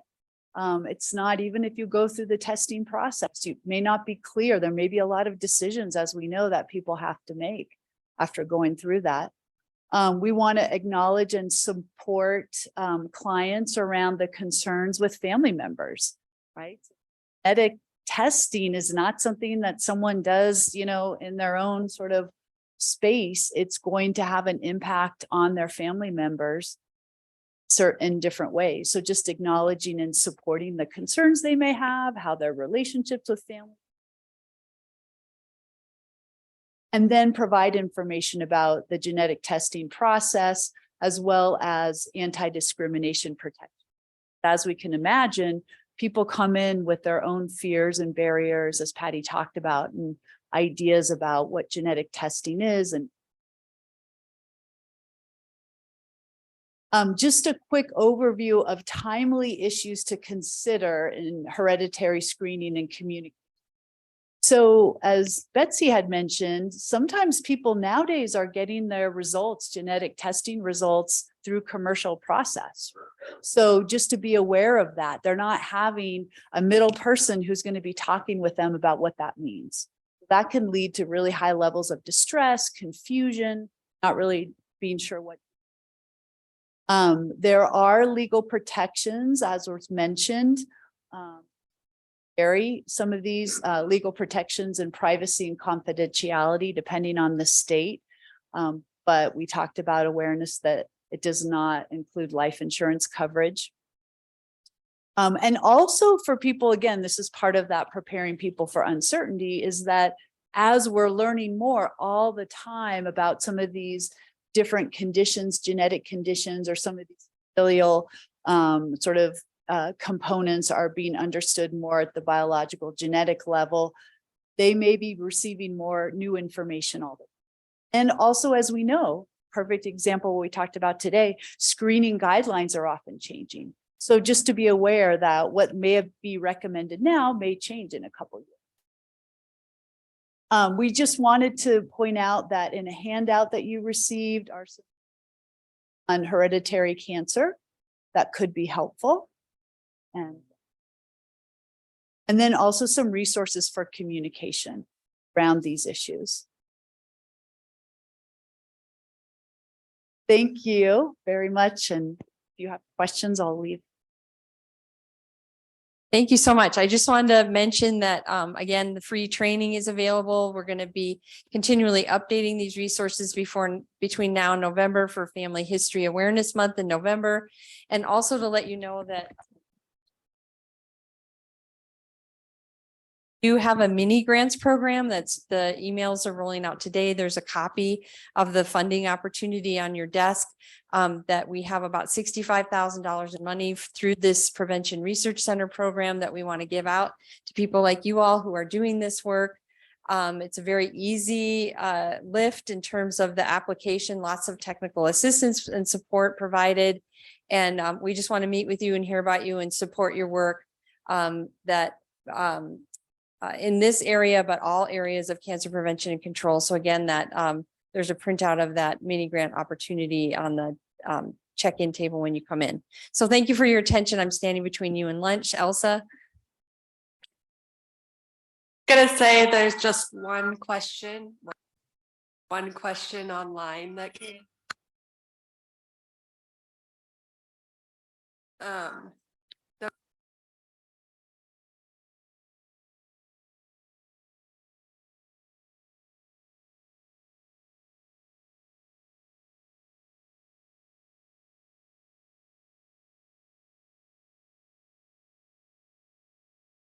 Do you want to answer? Do you want to answer this?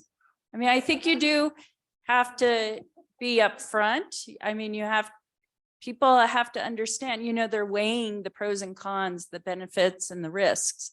So that may very well be a disadvantage, but go ahead.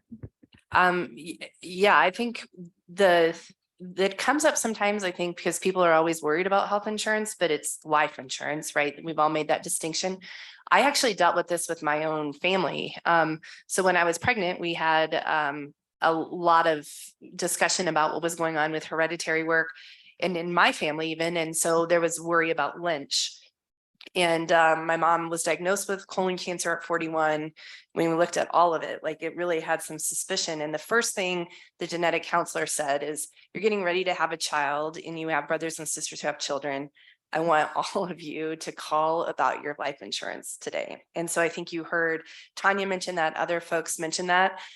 So the truth of it is we did that, but both of my brothers opted not to be tested just because of that reason, but I did it. And so I think it's a tricky thing because it does, and I think there's policy initiatives that try, but the insurance lobby around this thing is hard and I don't see it changing anytime soon based on what we know.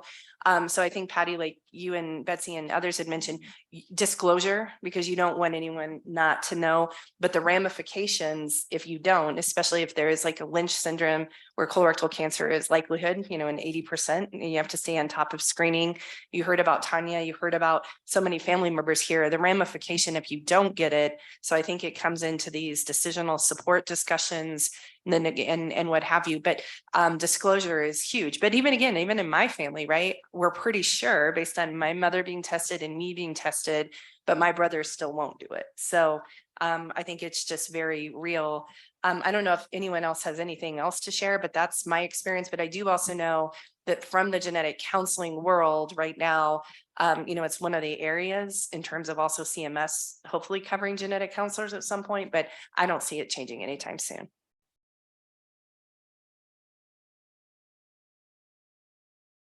On that high note.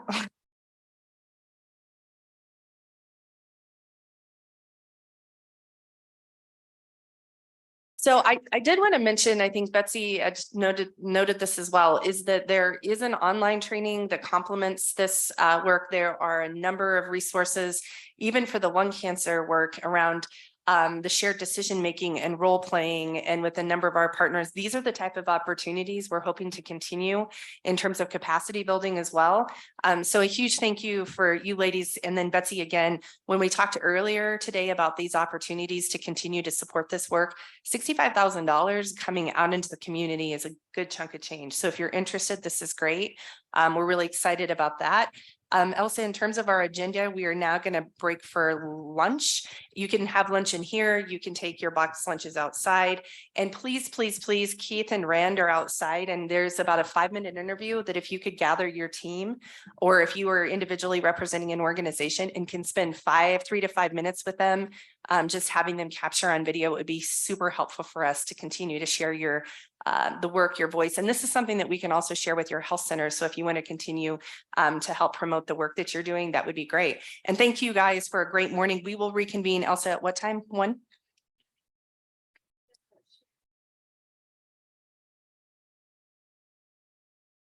Yes, and for those online, unfortunately, we did not get you Uber Eats, but if you could be back here at 1 o'clock, that would be great. But maybe for a future meeting, that's a good idea. So see you at 1 o'clock.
All right, we're gonna go ahead and get started again and pick up where we left off this morning.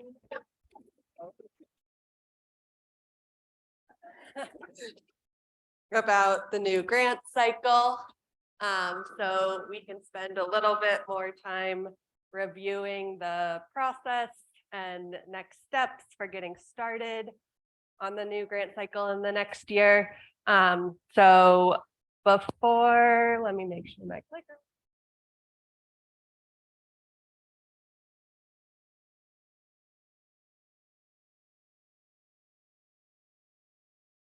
Before we jump into kind of the timeline, did anyone have any more questions about the basic structure and components of learning collaborative and technical assistance structure in the next grant cycle?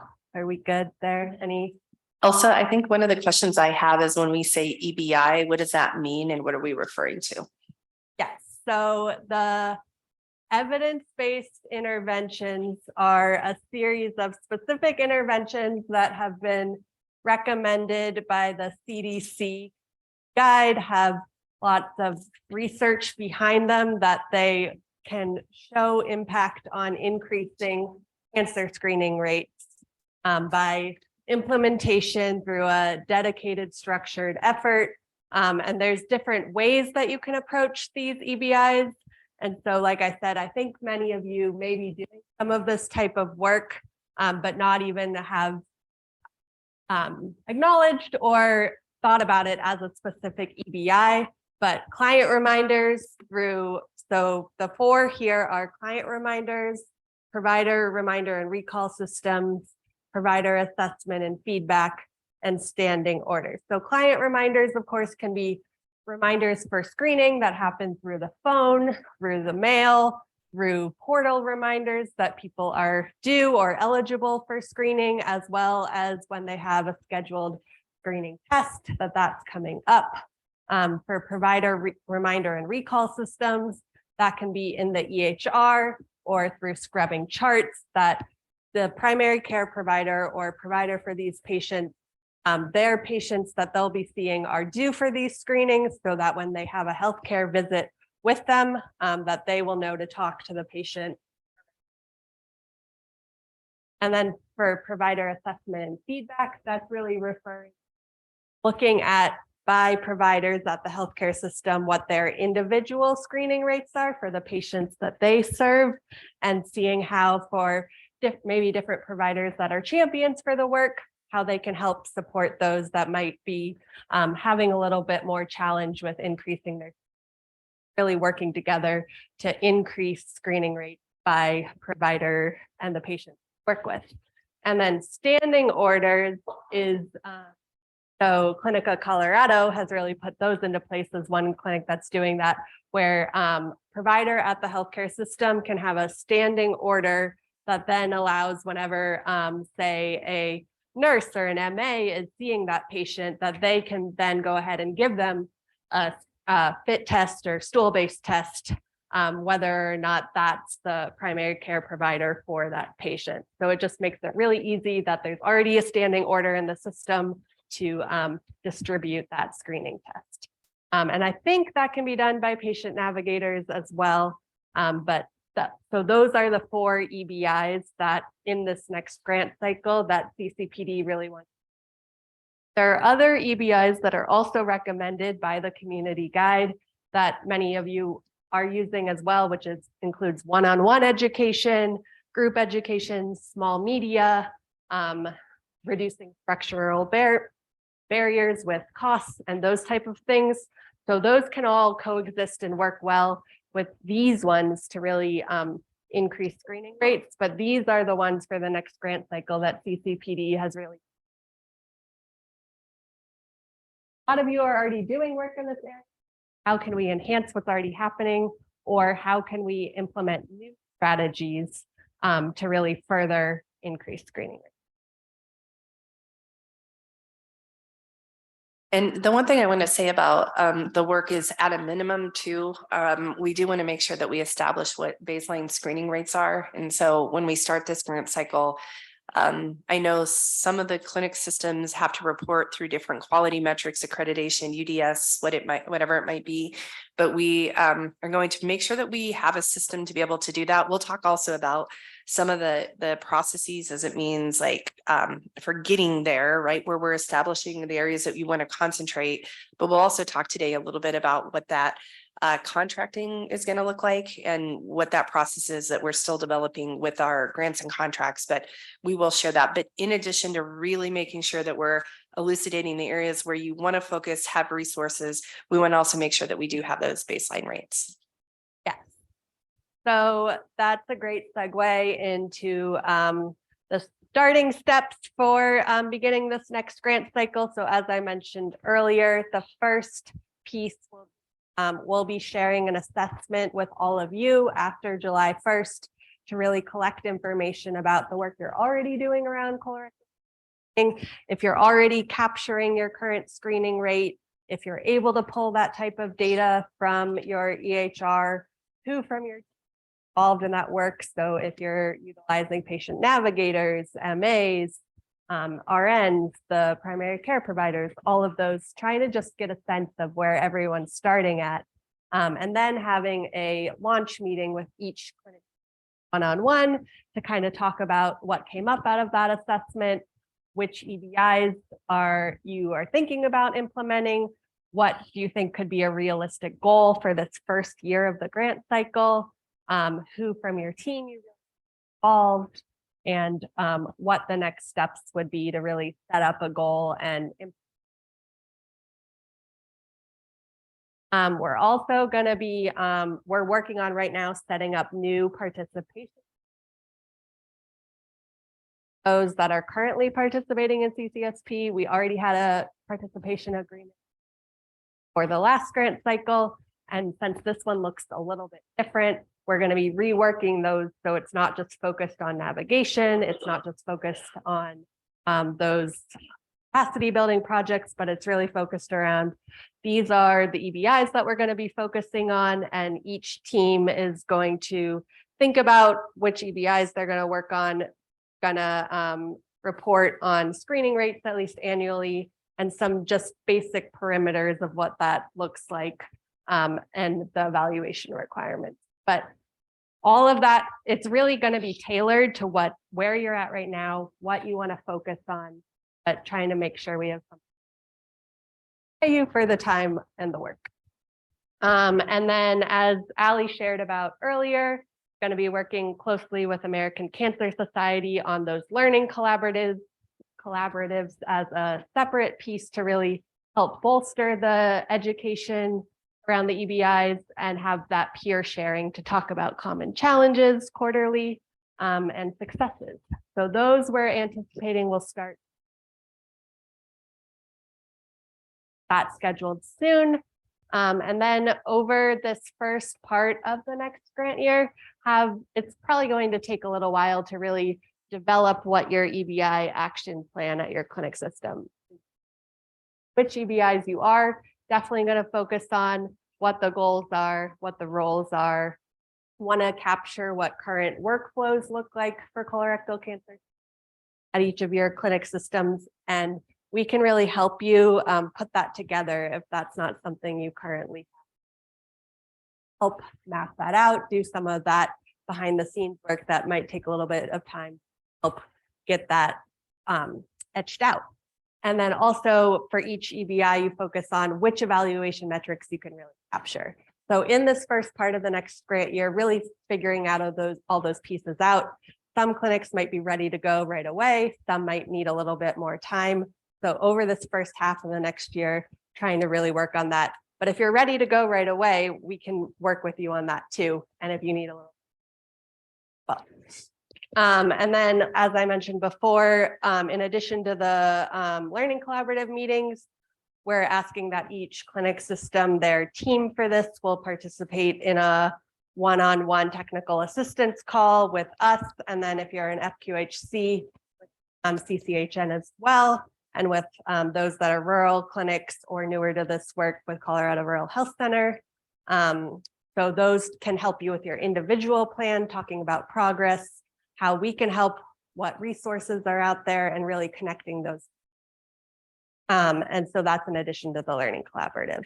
And then the last piece is we don't have our full evaluation plan for the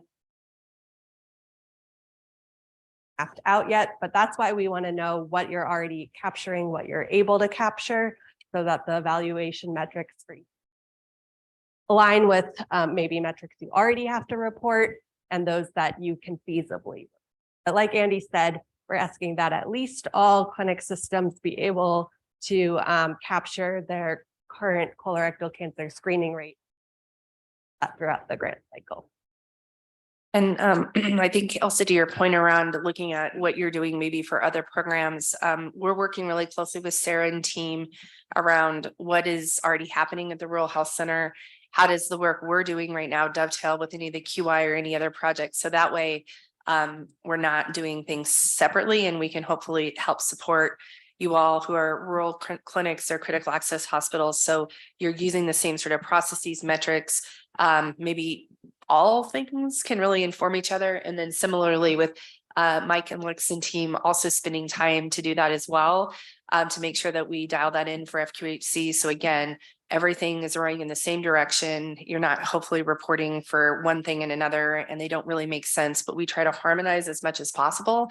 And then again, I think even with ACS's work for those metrics evaluation, but also I think there's a number of us where we're in the same clinic systems and partners. So it's going to be efficiencies and economy of scale, but that will also allow us, I think, to reach other health centers or clinics or hospitals that we haven't been working with yet, and really make sure that our resources go as far as possible. So I know Sarah has identified maybe 4 or 5 additional rural health centers. And I know that there's at least 4 or 5 other FQHCs that haven't been partnering formally in this cycle.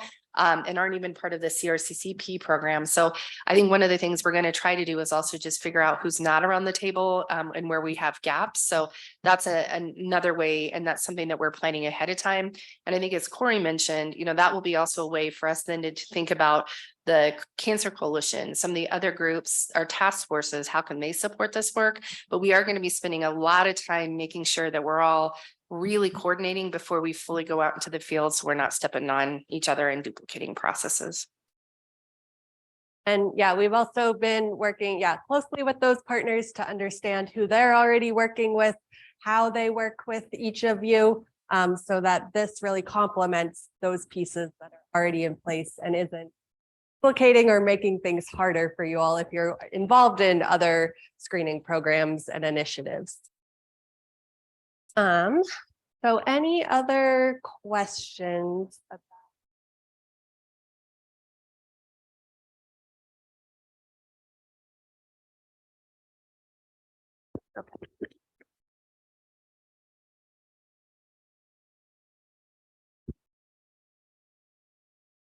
So before we open it up to everyone and really have the opportunity, and I'll bring up again those questions that we really wanted you all to consider before coming to the meeting, and the rest of the afternoon we really have for peer sharing, to make this a dialogue, to hear about work you're already doing, what you're kind of considering for the next grant cycle, to share common challenges and common successes, and really use this as a brainstorming session to set you up for the next grant cycle. But before we dive into that, I just wanted to show the most recent available screening data for the state.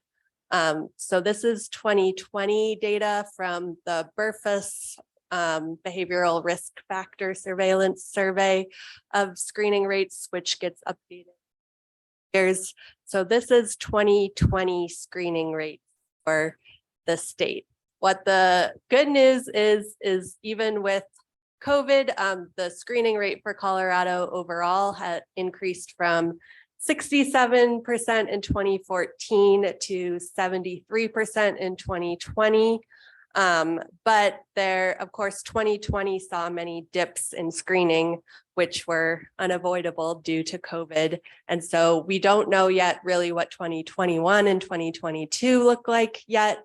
But even though the screening rate for Colorado overall has continued to increase, there's still a lot of work to do and challenges with many of the populations and communities that everyone in this room works with. So 28% of those that are uninsured and 52% with Medicaid were up to date with CRC screening in 2020. And that's much lower than the 68% of those with private insurance. And I would say in these groups, there's definitely been good movement, but there's also been a lot of challenges. And I feel like with CCSP's restrictions, it's been harder for people to get access to colonoscopy than it was even several years ago. So there's still a lot of work to be done, but there's also a lot of focus still around this. So I want you all to take a moment to look at this map, see where you all fit.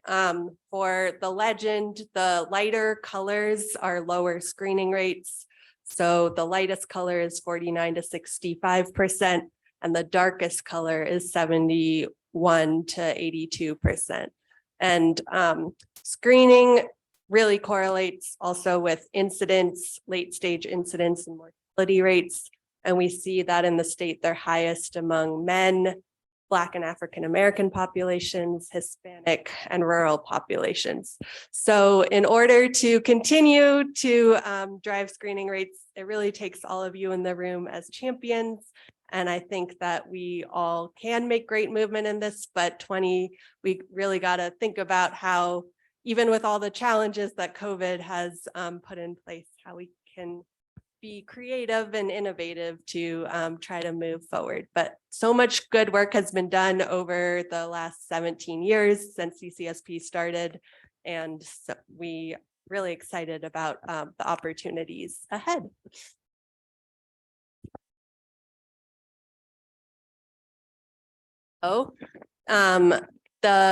We now are going to open it up to each clinic system team who's here, and then those who are joining by Zoom as well, to kind of share just a little bit of what you're thinking about how things are currently going for colorectal cancer screening at your clinic, as well as lung cancer screening and hereditary work, any accomplishments or challenges you would like to share.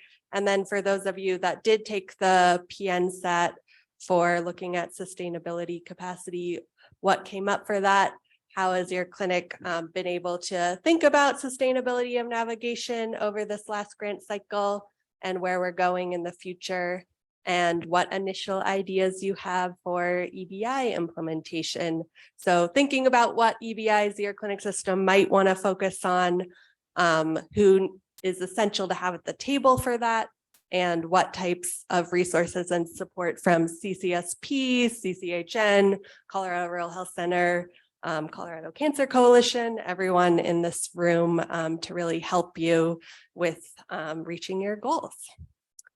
So I'm going to open it up to see if anyone would like to start first.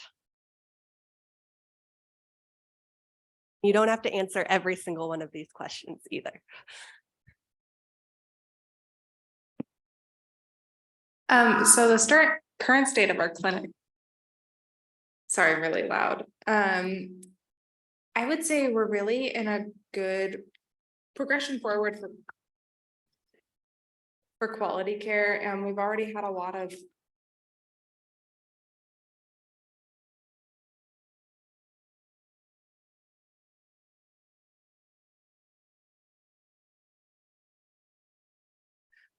we're already kind of working on a lot of the EBIs that you had identified, which is really exciting for us. We've been tracking our numbers through MIPS and just quality measures over time, and there is a lot of room for improvement. Obviously, we were almost wide up there, and so we're really excited about this opportunity to have some staff dedicated. I think our biggest improvement right now that the current state of where we could improve upon is actually patient outreach, and then offering different forms of screening and that patient education. But currently,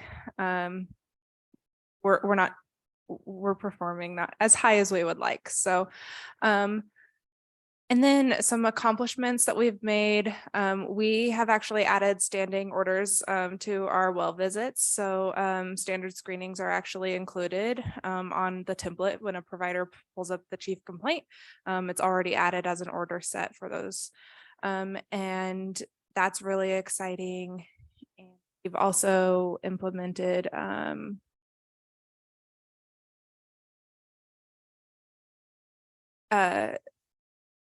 we have call lists. So we've already find ways to identify our patients. It's just having the staff capacity to be able to work those lists. So I'm really excited that you said that you guys might have some assistance for that, because that's our biggest need, is having time in our facility to make those work. So I'm going to let Mary Kay talk about the sustainability part.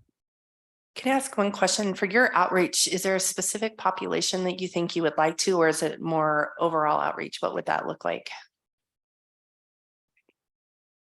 We really want to do both. We actually have talked about having patient testimonials, like through a social media campaign, really encouraging that. And then also from the PCP level to also offer like the Cologuard, for example, having those one-on-one conversations. But we'll probably like targeted outreach. We just got a new outreach platform, which we're excited about, and we can actually like target patient populations. And we'll probably do the standardized screening, what's recommended, but we're hoping to have more of a social media outreach and community education. Nice. So that platform is a social media based or outreach type platform. Does it interconnect with EHR, EMR, or do you want to, is there any detail about that? Yeah, so it's called Patient Education Genius, and it's really cool if you guys want to look at it, but it's actually email and text based. So we can engage on either way, and we can choose, so we can do vice versa. We're actually just trying a COPD sprint with texting for the first time. So we're hoping that we can try to engage those high risk patients, and then maybe move that on to different levels of care, high risk conditions in the future. Awesome.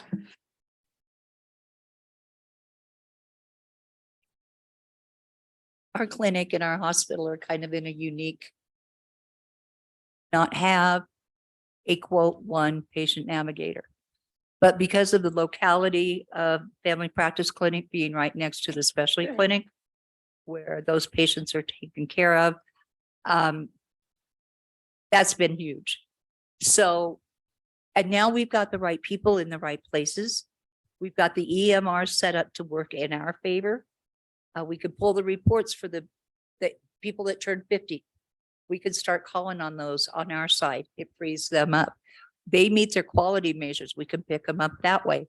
The other thing that we've done on the backside of this to increase access to care, we have implemented a financial advisor. If they don't have the funds to have their colonoscopy, she will work with them. She'll see if they are eligible for Medicaid. She will help them enroll. We have the CCIP program. There's a lot of things that we do with that. The other thing, because we're rural and there's been a need for this for a long time, and it came in with our community assessment need, was transportation, which I think everybody pretty much faces all over the state of Colorado, no matter where you are. With the funding, some of the funding that we got from the COVID, we actually purchased a wheelchair van. And it's a living testament to, if you buy it or build it, they will come. I mean, it's been amazing. We can pick people up, take them to their appointments. We can, as we do chemo, and we also have an oncologist that works with us, we've got the full circle in our facility. And that's huge. So if they need to go to Fort Collins or they need to go to Denver, they don't have a ride, we provide that for them. The other thing that we have, and we were talking about, is with our chemo program that we've implemented, we really need to start looking at reaching out to those patient families and increasing the awareness, just the overall general awareness of not only cancer screening, but also the genetic testing. There's a lot of people that don't understand it. Me being one of them, I don't know everything about it. So with that connection that we have, Andy and I, we've all been working together for quite a long time. And I am really excited about where this is going to go, because like I said, we've got the right people in the place. It's not your traditional role. We're rural. Everybody has to do several different things. So, and I'm excited. It's going to be good.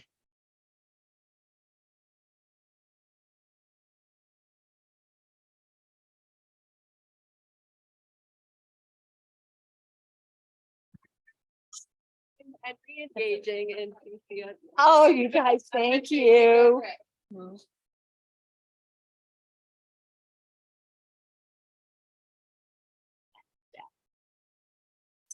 All right, who wants to go next?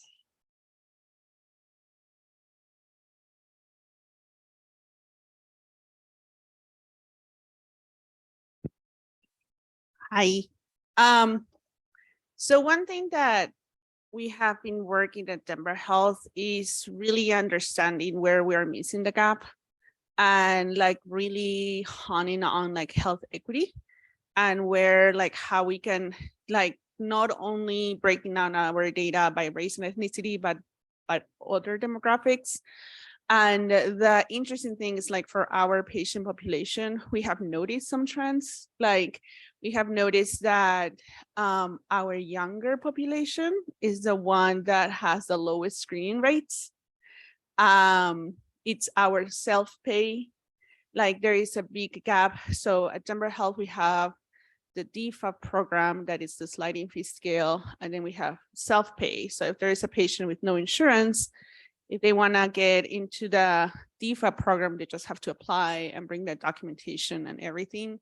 And then we have a population that chooses not to go through that process, and they are more disengaged with the healthcare system. So we have noticed like lower screening rates with that population. It's the young, it's the people that are busy that might not be able to really go through the whole enrollment process. It's and when I break it down by race and ethnicity, we actually can break it down by other demographics. It's our like minorities US born patients. So if I'm looking, for example, at my like Hispanic Latino population, I break it down between like foreign born and US born. Our US born compared to our foreign born in the Hispanic and Latino population, the difference between screening rates is like 15%. So when like this was really eye-opening for us, because it has helped us to rethink about our interventions. So one thing that I started like looking into the data was how are we engaging with this younger population? So one of the biggest things that we have noticed is that the younger population, when they're active on their patient portal, so they're connecting more often, they are looking into their data in the patient portal, they have better screening rates. Right now, we implemented for breast cancer screening, patients can self-schedule for their mammogram appointments without a provider order. And that alone, when we did our assessment, increased our breast cancer screening rates by 10%. So my current thought for like a future intervention is like focusing on an intervention to the young BC people that are it's harder for them to get these screenings done.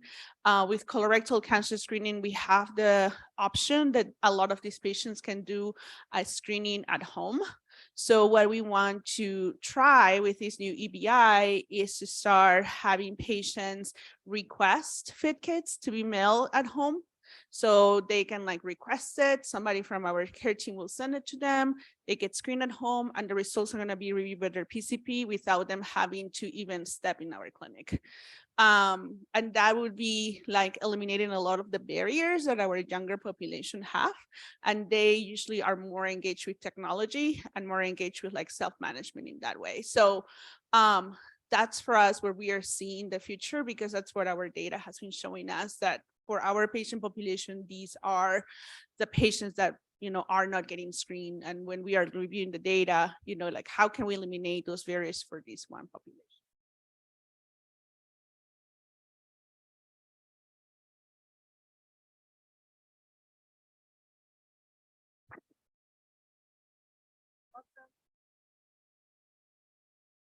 Probably participated in CCSP since the beginning with many different iterations and teams, and also working with the GI unit and now more with primary care. So thank you. Wants to go next?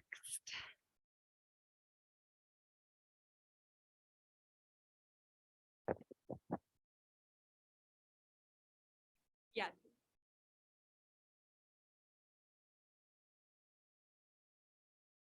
Well, my name is Francisca and I work at Public Community Health Center. I'm a patient navigator and case manager. But I feel like we have really good techniques in place. I mean, we definitely could improve in some areas, but what we have started to do or add to our workload is we send out an initial letter letting the patient know that they have received a referral from or recommending them to have a colonoscopy from their primary care provider. So we send out that letter. In addition to that, we call the patient, let them know that we received their referral, and then ask them where they would like to go, educate them about bowel prep and the procedure itself. You know, just reassure a hard procedure. You know, just give them plenty of information. In addition to that, we used to contact the patient about a month, every, you know, within the month if they hadn't been scheduled. But now what we do is we pretty much touch base with the patient every 2 weeks. Just call them and let them, you know, ask them if they've been contacted by, you know, the provider, the GI office. If they haven't, then we have access to the EHR for, well, ours are primary Parkview and St. Mary Corwin. So we'll go ahead and look in the system if there are referrals in there. If it's in there and it shows that it's uploaded and they're ready to, they can be scheduled, then we'll just call the patient and give them the phone number or transfer the patient directly to the office to go ahead and get scheduled.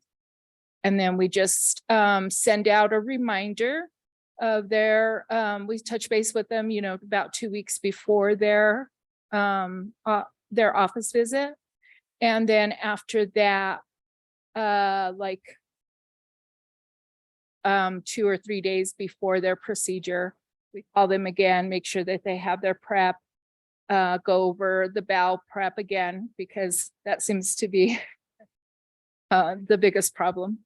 They don't follow the directions and then, you know, again.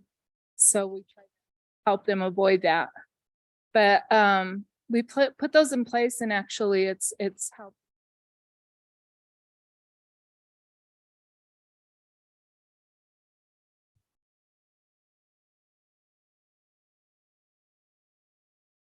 I don't know if anyone's seeing a trend, but when you report, you get a certificate, just saying. Yes. So you all get a certificate, and then on your way out, you also get a bunch of cancer center swag, but we might hold you hostage if you don't report out.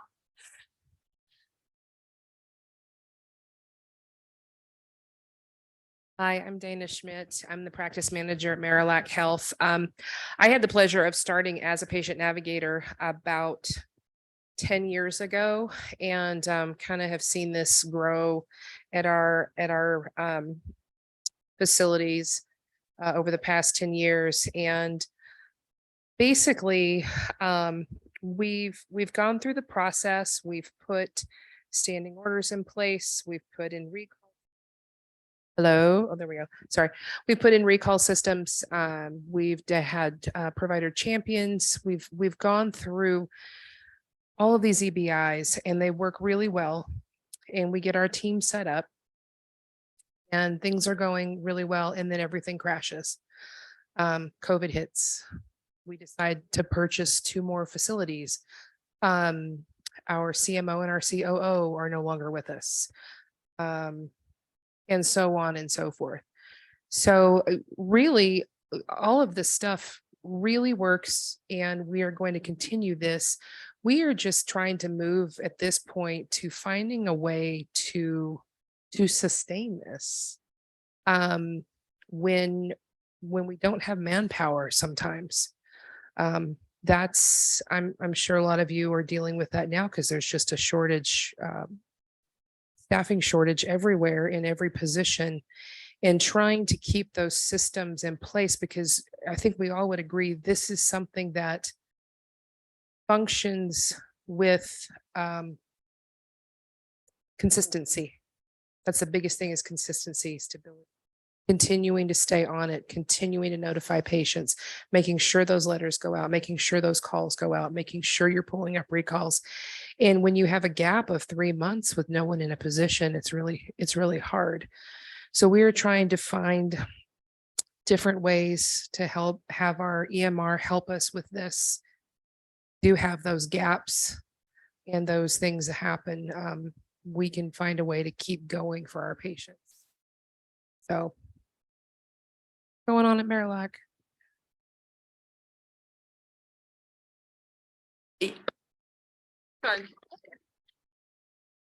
So I think one of the things that we had talked about earlier, because I think we were all hearing on some level the need for some extra elbow grease. I know it's not forever a full employee at your site and the like, but we did some brainstorming, and Betsy really had the idea of, like, if everyone's really talking about needing this support and the grant can help do that.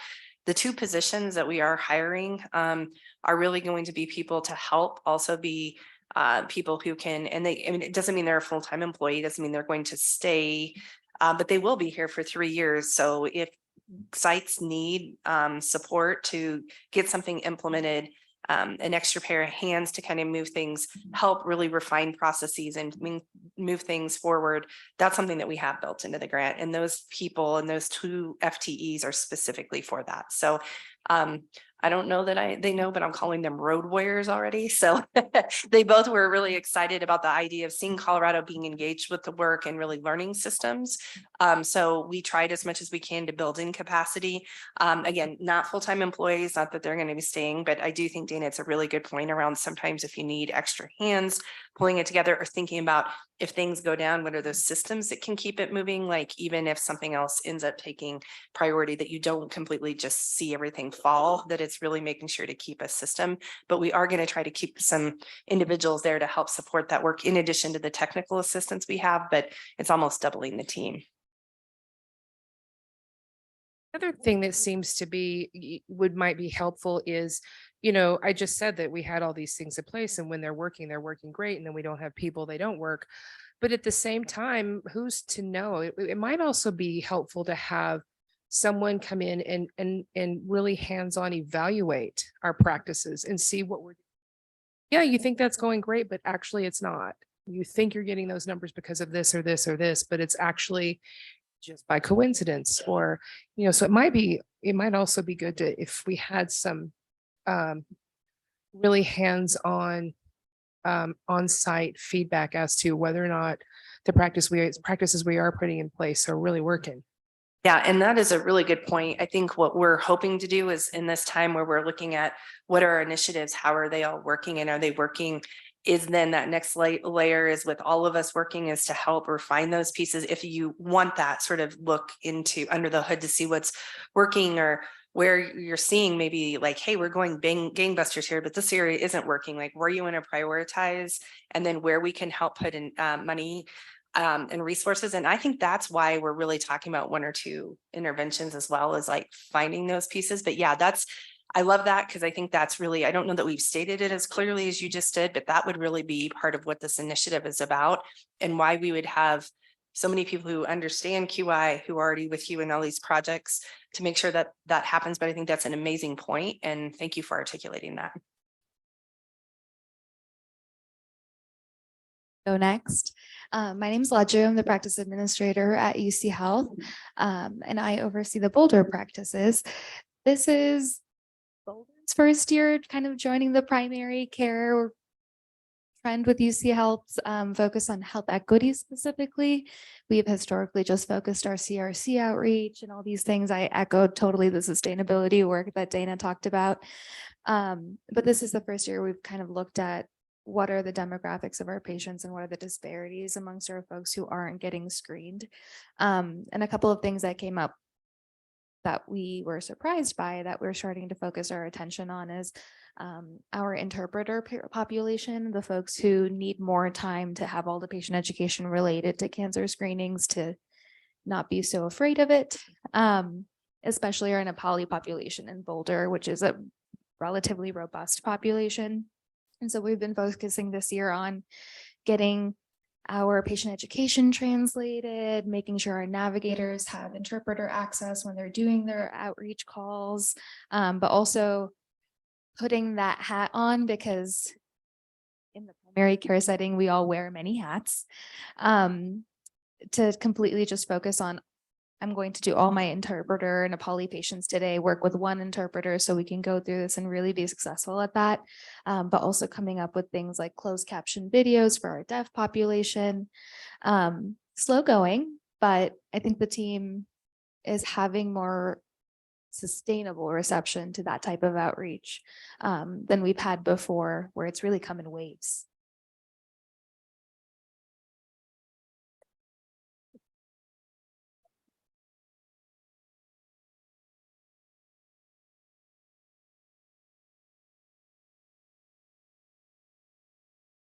Hi, I'm Cindy at Uncompahgre Medical Center, patient navigator and enrollment. And our biggest struggle has been staffing.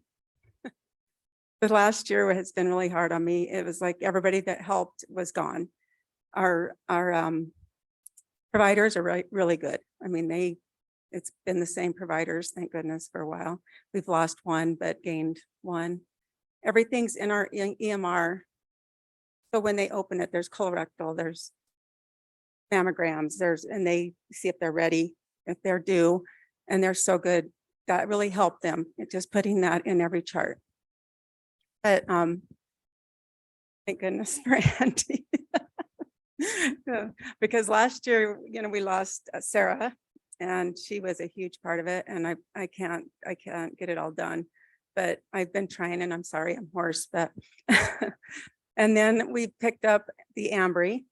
We were doing the genetic counseling, and we'd pick somebody up and that provider would leave, and we'd pick up another one and that one would leave. And so now we've got the Ambry, and man, we're chucking through the genetic counseling. So that's been awesome. And lung cancer screening, our providers are on it. I've got a stack that we've done, and the counseling, the whole works, they just get it done. So our biggest barrier is distance. Every provider is 1.5 hours to 2 hours away. So get them rides, I get them there. They can't go, have to reschedule. Thank God none of them no-show. I've been really lucky, and they've all had great preps. So yes, calling patients is reminding them of the prep, telling them they'll have to do it again if they don't do it correctly. So that's about sums it up with UMC.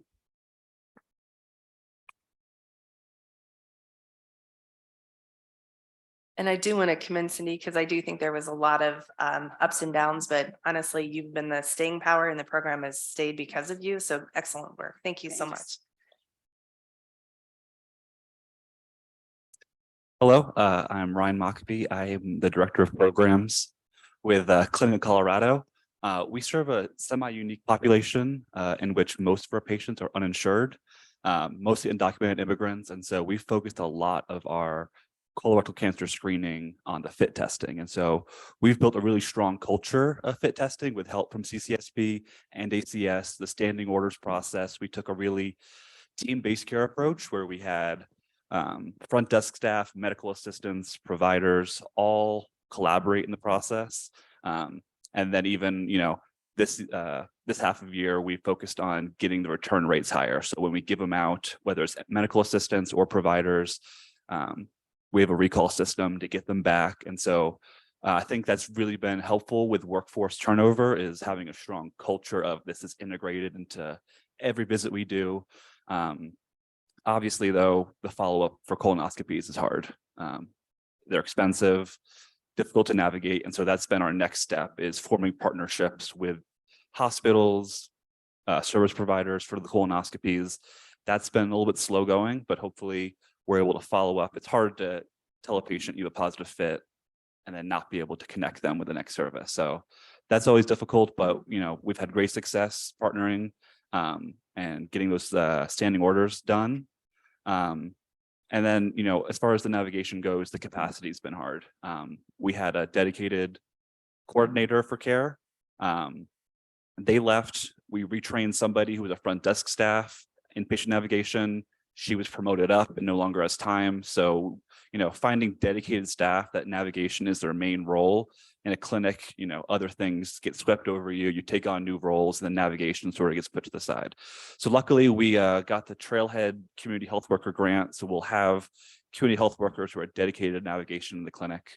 And so, yeah, the workforce has been difficult, but having strong culture, a team-based care environment where every staff member feels empowered, where the medical assistant gives out the fit test, the front desk sees, oh, I see you have a charge for a fit test.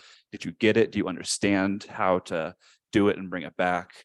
And so the next step is formalizing navigation, focusing on it as its own role, and then those partnerships with colonoscopy. So if anybody knows a cheap colonoscopy place that would like to partner, let me know. Clinic of Colorado. Yeah, thank you.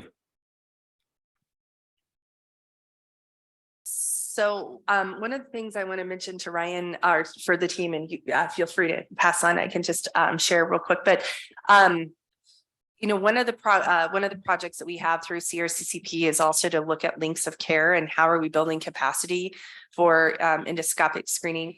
And so one of the things I want to mention is we are working on building that capacity with people who have referrals, we have a toolkit that we've developed that talks about how to have the discussion relationship. There's, I think, more capacity that's out there than sometimes we realize, but it's making those connections and talking about setting up good working relations. The one thing I will say, though, is a hospital or healthcare discount care program and the HDC, which now hospitals and facilities are on some level legislated to really look at providing medically necessary care. We are starting to have more conversations with HCPF and a number of people about what does that mean, who has to provide what, and then ultimately, what does that look like in terms of reimbursement for those individuals? But ultimately also that we know a number of hospitals also have other types of grants and charity type care initiatives that people are oftentimes not very aware of. So we've been going through a process with UC Health to even talk about what are their opportunities for capacity, going through that process, then to hope what that looks like for also rural health centers as well. So I know Kit Carson County Public Health or Health is one that we're looking at as well. So I do think that as groups are starting to really roll out that program, what is going on here?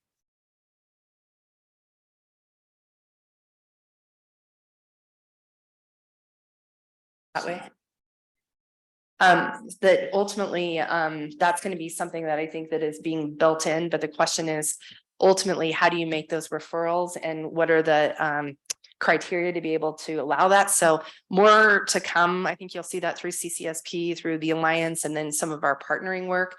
But we also know that there's there's starting to be sort of interestingly, probably 2 to 3 different groups of providers who were part of metro-based GI clinic systems who are interested in screening more people in rural and frontier communities. That we're trying to foster some of those connections as well.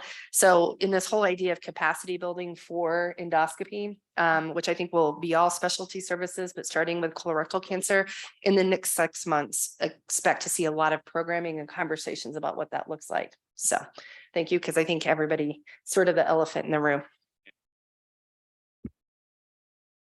Hi, I'm Raya. I'm with Salute Family. I am the special procedures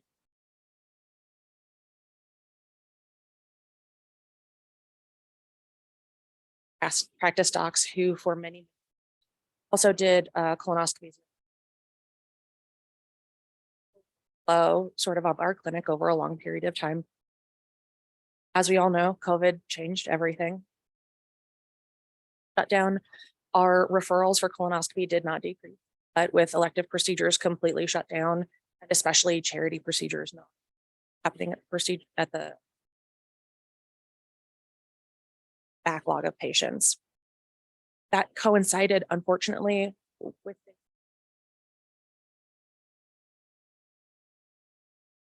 their charity program, which challenged our patient population. There was process. It was always in person. Post-COVID, most people weren't really. So we faced a lot of just growing. And this is prior to my joining Salud, but there was options, other partner hospitals, and so where our physician Hans Zolzinga is that we founded our own endoscopy clinic in a procedural area in the clinic. So we're an FQHC, we the Salud clinic, but we have a procedure back, 3 pre-post rooms, and we do nurse.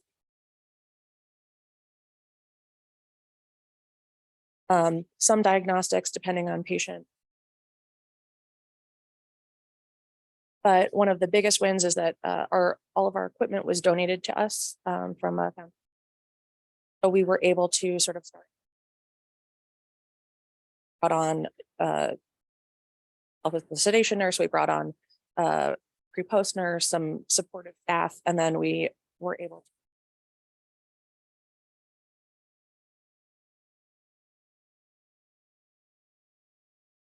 working through with that backlog, sort of chipping away at it. That we got, we received a HRSA grant that will reinforce this program. And I was able to increase my patient navigation staff so that, because our biggest, you can work on all the, got everything running really great. Have the patient navigators to feed into your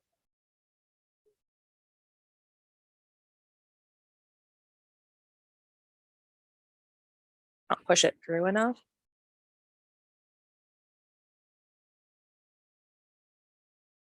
Volume go from about 60 to last month we did 117. That and the patients that we see in clinic always clinic slide, which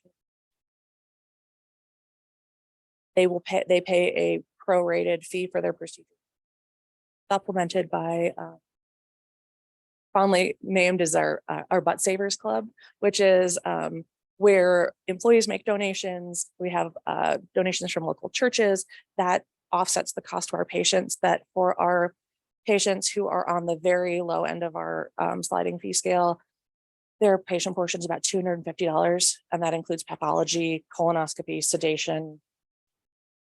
The high end of that, if they're over 200% FPL, it ends up being $1,000. And it kind of, gradates between, but we've been able to.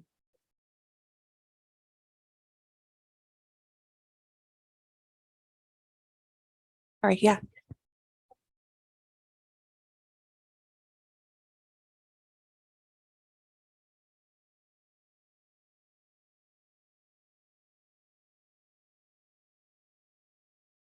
As we're an FQHC, we haven't been able to insurance reimbursement, and that's where, because it's an outpatient procedure. Yep. But no, I mean, where we are with that is that the slide rating was created, and then the supplement comes from the Butt Savers Club to make it whole. But yeah, there's not a reimbursement piece of it other than the patient portion and then our donations. And right, you're like you then said, to help support like the actual time of people, that's some institutional support, but that's the HRSA grant and then some of these other. So it's a mix of donated grant and then institutional support to make it all fit. And I mean, we weren't told about the HRSA grant until fairly recently. So Salud is really supportive in terms of the staffing piece of that, and Salud carried the staffing cost, which for the endoscopy piece is pretty much the most significant piece of it. And then we have that mix of donations and then HRSA to sort of, buffer us for the next 2 years. And I know the Biden Moonshot Initiative was mentioned. And so the HRSA grant is one of the ways where the Biden administration is supporting FQs. So for the HRSA grant, there had to be a connection with an NCI center and an FQ. We made an application with Denver Health and then also with Salud at the time. And then the Office of Community Engagement is a partner in this work too. So CCSP will be a part of helping with part of those navigation technical assistance through this grant and through HRSA. And then COE, the office, will help with the navigation into treatment. And then Salud was able to then garner really support for 2 navigators in your time. Those are the kind of things that we're going to continue to look out for, hopefully with the Moonshot and some additional funding. Hopefully that will be rural health centers and critical access hospitals coming as well. So congratulations. And I was bummed that the Denver Health one with Dr. Estacio and team didn't get funded. But this was, I think, a second tier that just came out in the last couple of months, but that's been something that we'll continue to keep an eye for. So congratulations.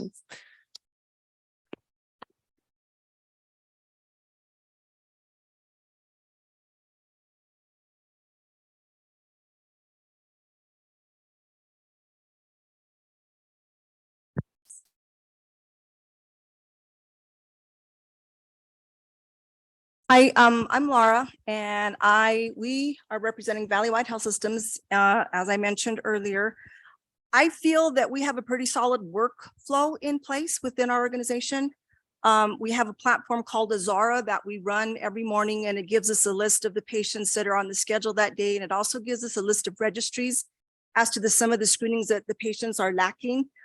So we huddle with our providers every morning, and that's what we hear. That's what they hear, and they probably get tired of it. This person needs a mammo, this person needs a pap, this person needs a colorectal screening, and then they get them ordered for the patient. Once they're ordered, it goes through our referral department, who gets the process in place in scheduling the consult, and then they send a task to the respective case manager in the clinic where the procedure was ordered. And then my team steps in and provides the patient navigation, contacts them, how that goes, contacts them for the consult, make sure they understand the bowel prep instructions, calls them a couple of days before the actual procedure to make sure they have the prep, they understand the instructions, and they're ready to go to their procedure.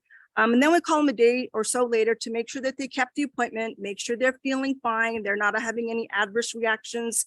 And then we get and I'm not sure if you guys have the same issues. We have had problems actually getting even the consult reports, the procedure reports, actual pathology reports. In the San Luis Valley, we're fortunate that I work right in the same building with the hospital. So if my team is having issues getting those reports, I just walk over to the department and we're able to get that information. With regards to the EBIs, I think that we pretty much have a lot of those in place. With the huddle reports and the Azara, we're able to meet that one. Reminders with the providers, we're in the clinics with them asking, well, did this patient get endoscopy ordered? The one question that I did have and they answered for us was the standing order. So that's something I need to take a look at with regards to the fits in our clinics. I want to say we do have them, but I would like to confirm that. The other issue that we have, and I noticed in the data that was shared earlier in the morning, is the return of those fits. It's one thing to get it done, to order them, but then we got to get them back. So we need to figure out a solid way to be able to, maybe we can incorporate, start contacting these patients and saying back, but I think we're pretty fortunate in the systems that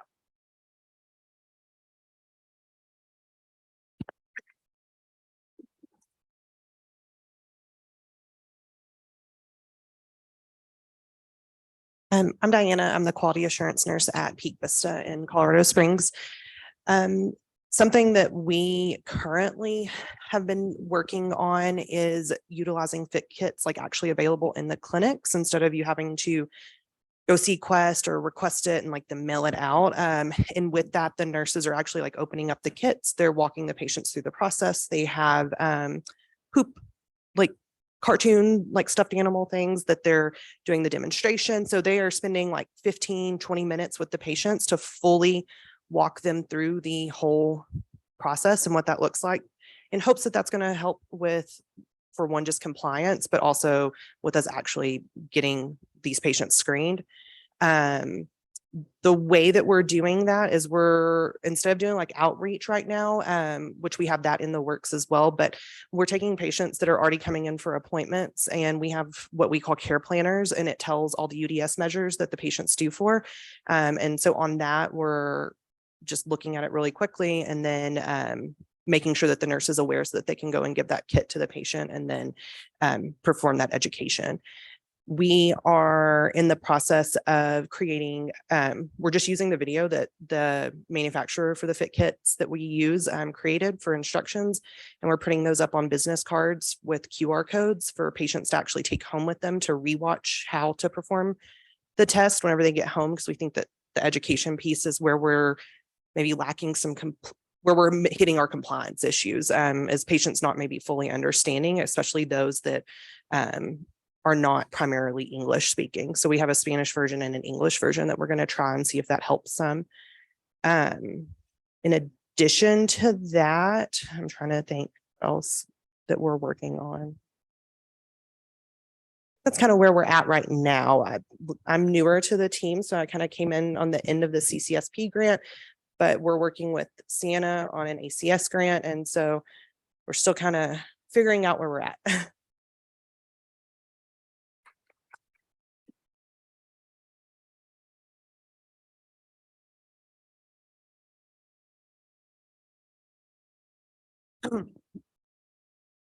I am Lainey with Sunrise. And right now, the struggle that we're having is we're in the middle of changing EMRs. So it's been a lot of fun. We went to Athena 1. It's been a challenge, and we don't have access to Azara. Not all of our information is in our EMR yet. So we're struggling with trying to really outreach patients currently. Previously, we've used Azara. We've used the text message platform to really reach out to the patients, and found that the message and the wording can make such a difference. We had one where we got very little response, reworded it, all the same words, just reworded it, and had a much better success rate. So we've learned our lesson with how to, spell things out for our patients and how we're going to get their attention. So that's where we are right now with our system. We use the huddle report a lot in the past.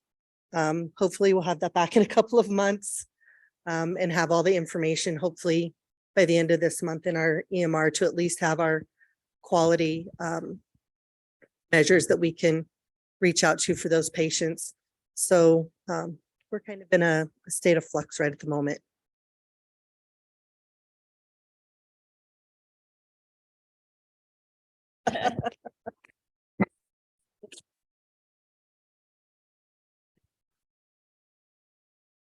We're gonna go back to this side of the room. Big round of applause. Who would like to go next over here?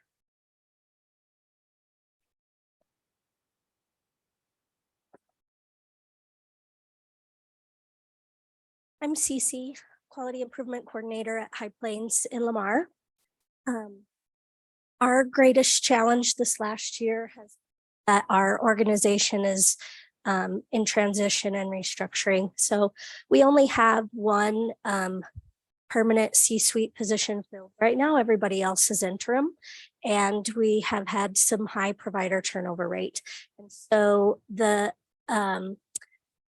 guise of standing orders and implementing things into EHRs has been our saving grace, because we do have those in place. And so our care teams that are still functioning that way, whenever we're able to continue their regular training, they monitor those alerts. We still do use Azara so that we can send reminders. Has really kept us going while we're trying to rebuild and refill positions. Another great thing is one of our provider champions has a very competitive spirit. And so she likes to be at the very top of all of our clinical quality measure boards. And so she has a very great workflow in place for her huddles, and she really aggressive with her staff and making sure that they get all of their alerts done. And so we have also made her a provider trainer champion. So as we get new clinicians coming in, then she challenges them to compete with her. And, and she says, you got to be good if you're going to keep up with me. And so she really wants them to work hard to get their numbers up as well. And so I think those standing orders and our regular day-to-day frontline staff have been our saving grace. We are hopefully going to get our patient navigation positions filled soon, care coordinators for every team. But for right now, we just use our alerts. We use our provider champions. We push out the data regularly. Our monthly clinical quality meetings have been very helpful to our staff as we have turnover and help to promote training. Did have a period during and at the end of COVID where our local hospital was overwhelmed, and they said, we do not want any more referrals for colonoscopy. Stop sending them because we can't see them. And so that backlog is not through, but we have been able to do colonoscopy at our local hospital for a while now, but they have recently lost one of their surgeons. And so we're back down to shortage of providers again in that area. So gotta continue to work to get, I don't know, I think retention, I guess. Sure that as clinicians come in, then they know the ropes, and we don't start from scratch and saying, this is standing order is going to be initiated by your staff, and you need to be supportive of that, and just know that that's the way things are for everybody that comes in.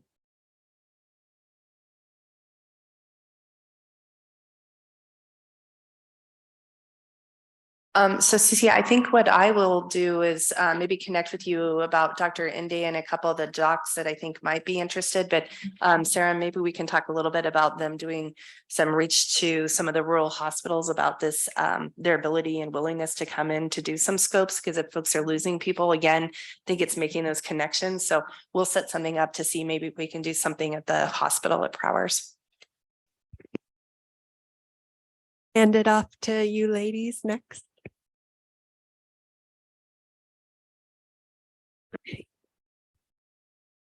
Hello, I'm Corinne Johnson. I think I'm the lone provider in the room. I'm a physician assistant. I'm new to the Rio Grande Hospital District in the Monte Vista Rural Health Clinic, but I did come from Mountain Family Health Center out in Rifle, Colorado, and my background is extensively in community health. I think things that as we're sitting here listening to you all talk and discussing amongst ourselves is one thing I think we're recognizing is there's a concern that our EHR might not be picking up our data at all as we're running numbers, which is frightening to think about, because how are we going to get that baseline and what staff are we going to use if we're grabbing charts and records? One thing Mountain Family did really well, and I'm hoping, funding is always precarious and, money is always tight. But Mountain Family did a really good job of investing in our staff and So we were quarterly bonused on our quality metrics if we met or exceeded.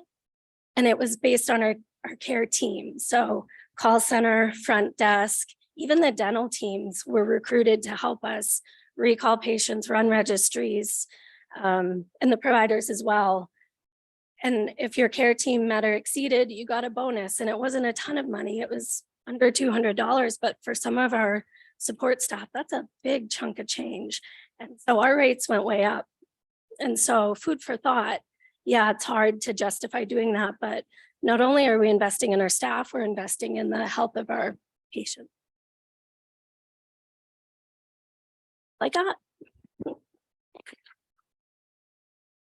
And I think the point that we're hearing around EHR and EMR, one of the things I just want to say is that we do have a number of folks, I think a couple different systems who aren't here in person, but online, who have had to have workarounds because of either EMRs that went down or had to have something in the interim.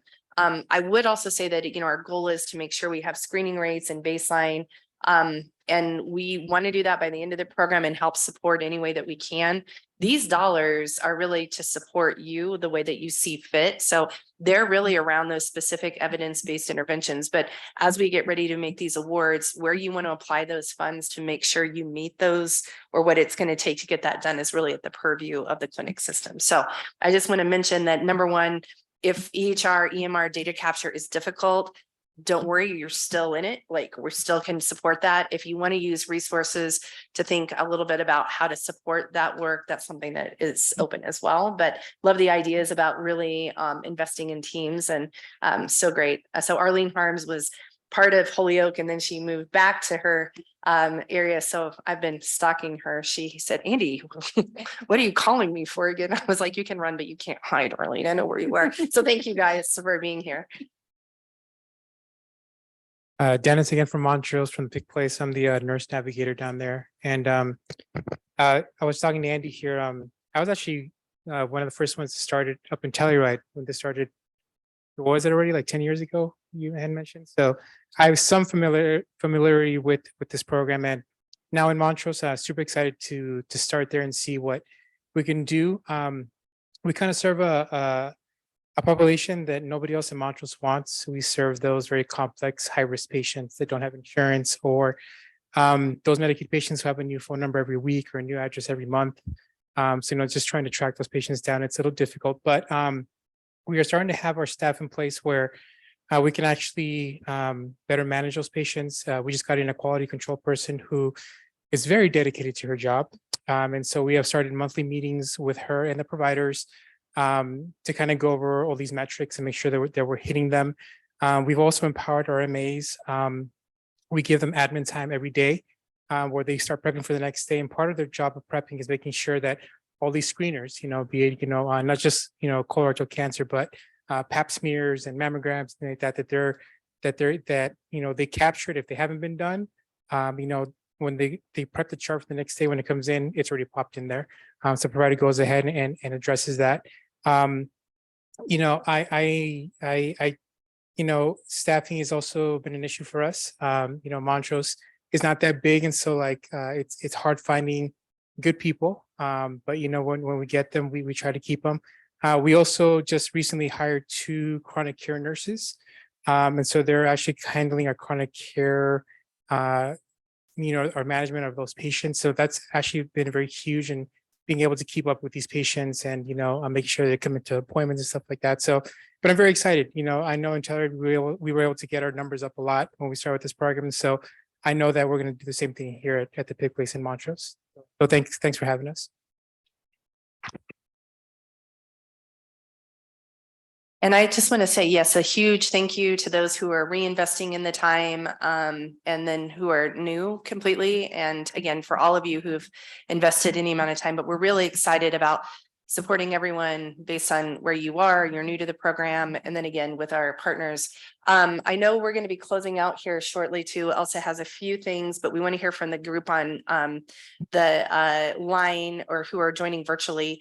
We haven't really heard from all day, but I think at the end also I'd love to hear from our technical support partners in the work as well, just as we round out for anything else that's come up. But Wesley. Yes, so I believe we have Keefe Memorial joining virtually, as well as UC Health, Steamboat, Yampa Valley, since Sanaya had to leave early. And there may be a couple others online as well. So I'd like to turn it over to Keefe Memorial first online, if you would be willing to come off mute and share.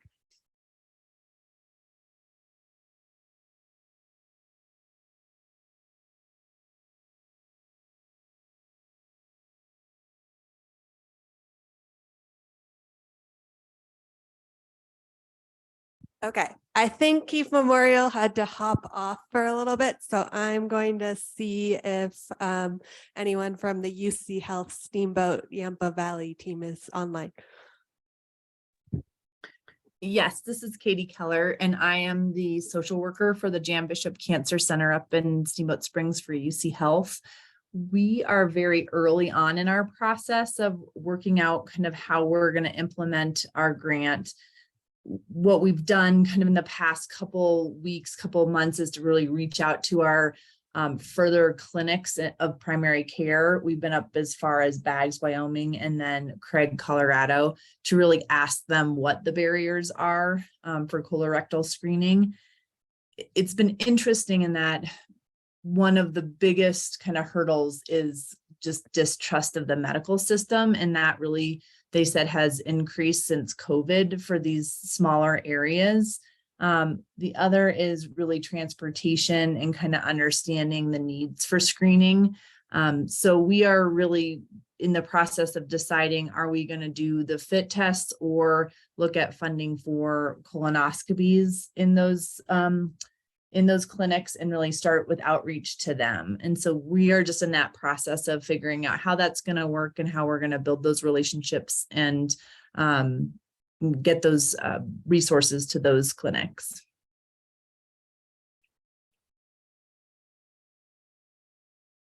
Awesome. Thank you so much. Elsa's going to run a certificate to you right now. Come on up. It'll be a beautiful weekend.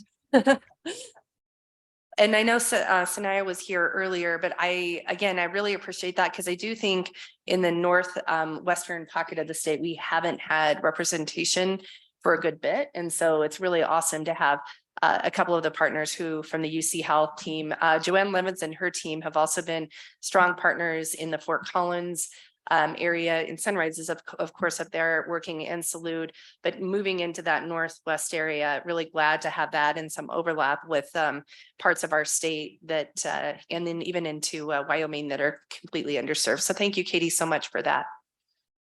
Well, thanks for having us. Thank you so much, Katie, for sticking with us online. I know it's harder to sit at a desk all day and stay on Zoom. So now I think we heard from all the clinic systems. Is there anyone we missed online or in person? Okay. I'm now going to turn it back over to CCHN, then Colorado Rural Health Center and ACS to see what else is coming up for them.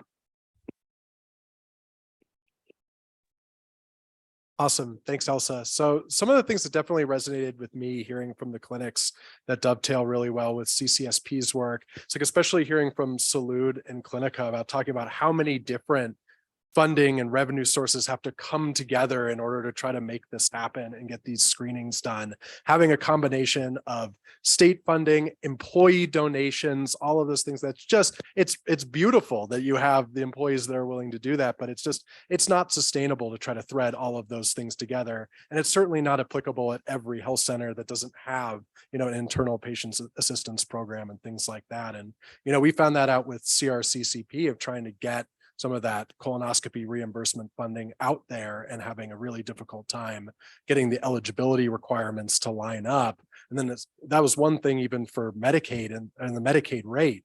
Then you start getting into uninsured patients, who have to put the money up ahead of time and forget about it. That's such a difficult thing to do. So what we really hope to see through like the Links of Care program that CCSP was mentioning and being able to create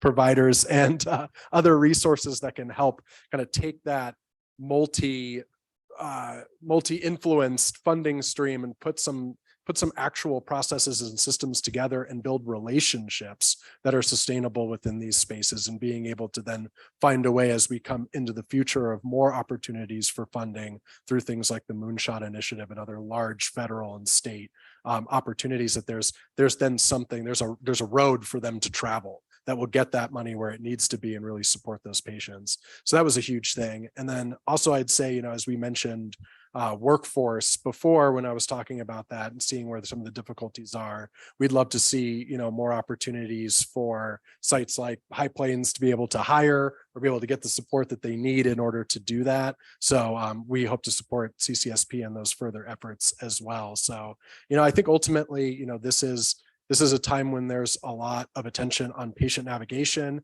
and community health work, as we've gone over today. And there's a lot of, we know that that's what's going to make a huge difference in getting the education and awareness about screening and supporting those care teams, even when you have, you know, things like incentivization programs going that are helping the provider care teams perform. So it's an exciting time, and we're excited to see about how all these initiatives move forward.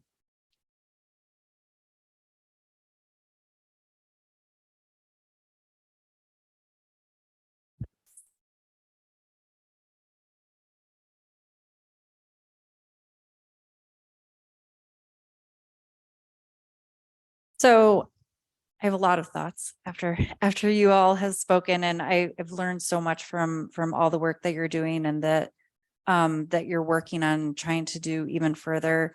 Totally agree with everything you said, Mike, and what how CCHN is trying to support. I think my biggest takeaways were really what folks have talked about as far as sustainability and keeping the systems in place when there's turnover, when there's funding gaps, when there's relationship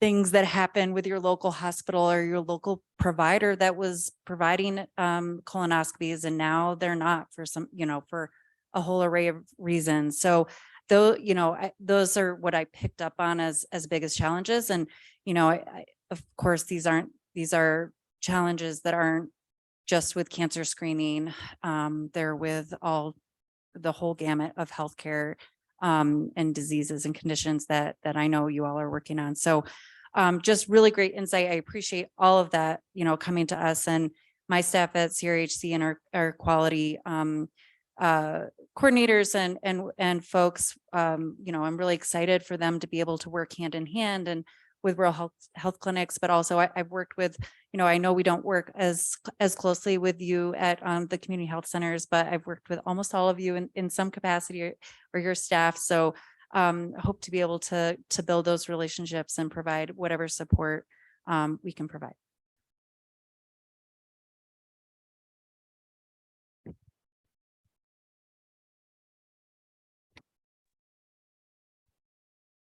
Hi, everyone. Thank you so much for informing and educating everyone on what you're doing in your systems. I get to see this amazing work on a daily basis working with you guys. In terms of Allie's role and my role, Allie will help with CCSP and the state side and supporting state. I will continue on the clinic side, working hand in hand with Allie to make sure we're not doubling work and enhancing the work and not doubling to buffer on everyone. So we are excited to get the learning collaborative started. I am on the calls with Allie and just looking at these best practices, really taking the deeper dive into the QI work that you guys are going to be working on and with your clinics, and just really having open discussions on how to really discuss how to work together in frontier and rural communities, because it is different than the urban spaces. So thank you guys for just really being vulnerable and willing to alter some of these programs and these procedures, because it takes a village, even when you have EMR issues. So thank you for allowing us to come in and be a support for you guys.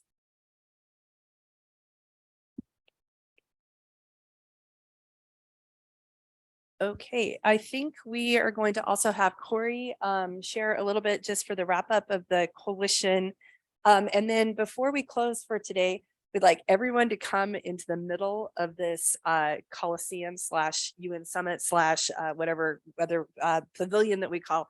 We're going to have Keith take a group photo of us as well. So that way we have it for the future. And then we'll wrap for today before we have, you know, our common afternoon thunderstorm that we seem to be having these days. And then I would just say that, I'll have Corey, Betsy share any final thoughts.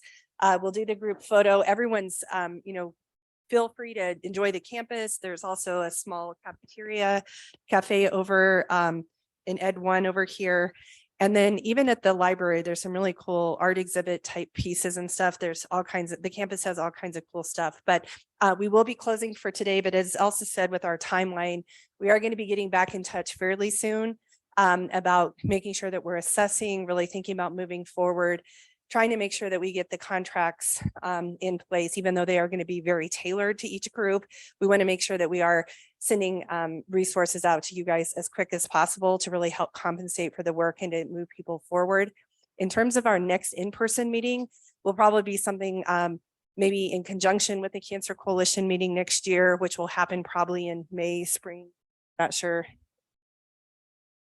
May 8th and 9th. We might try to look at some dovetailing opportunity for that work as well. But we will be meeting one-on-one with each one of you virtually, probably heading out your way.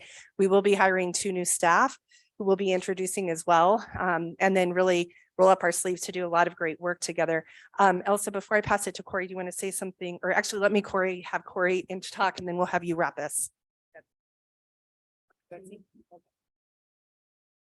So the really great thing about being fairly new and listening to everybody is that I'm hearing with new ears and seeing with new eyes and having new ideas. So I really would encourage you to reach out. I'll be reaching out as well. If you have ideas, if you have needs, happy to work on those and help you.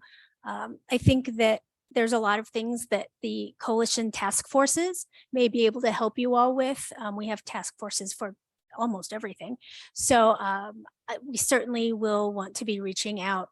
We're also intending on actually doing some road shows down in Southern Colorado, Eastern Colorado, and Southwestern Colorado. So many of you will be hearing from us.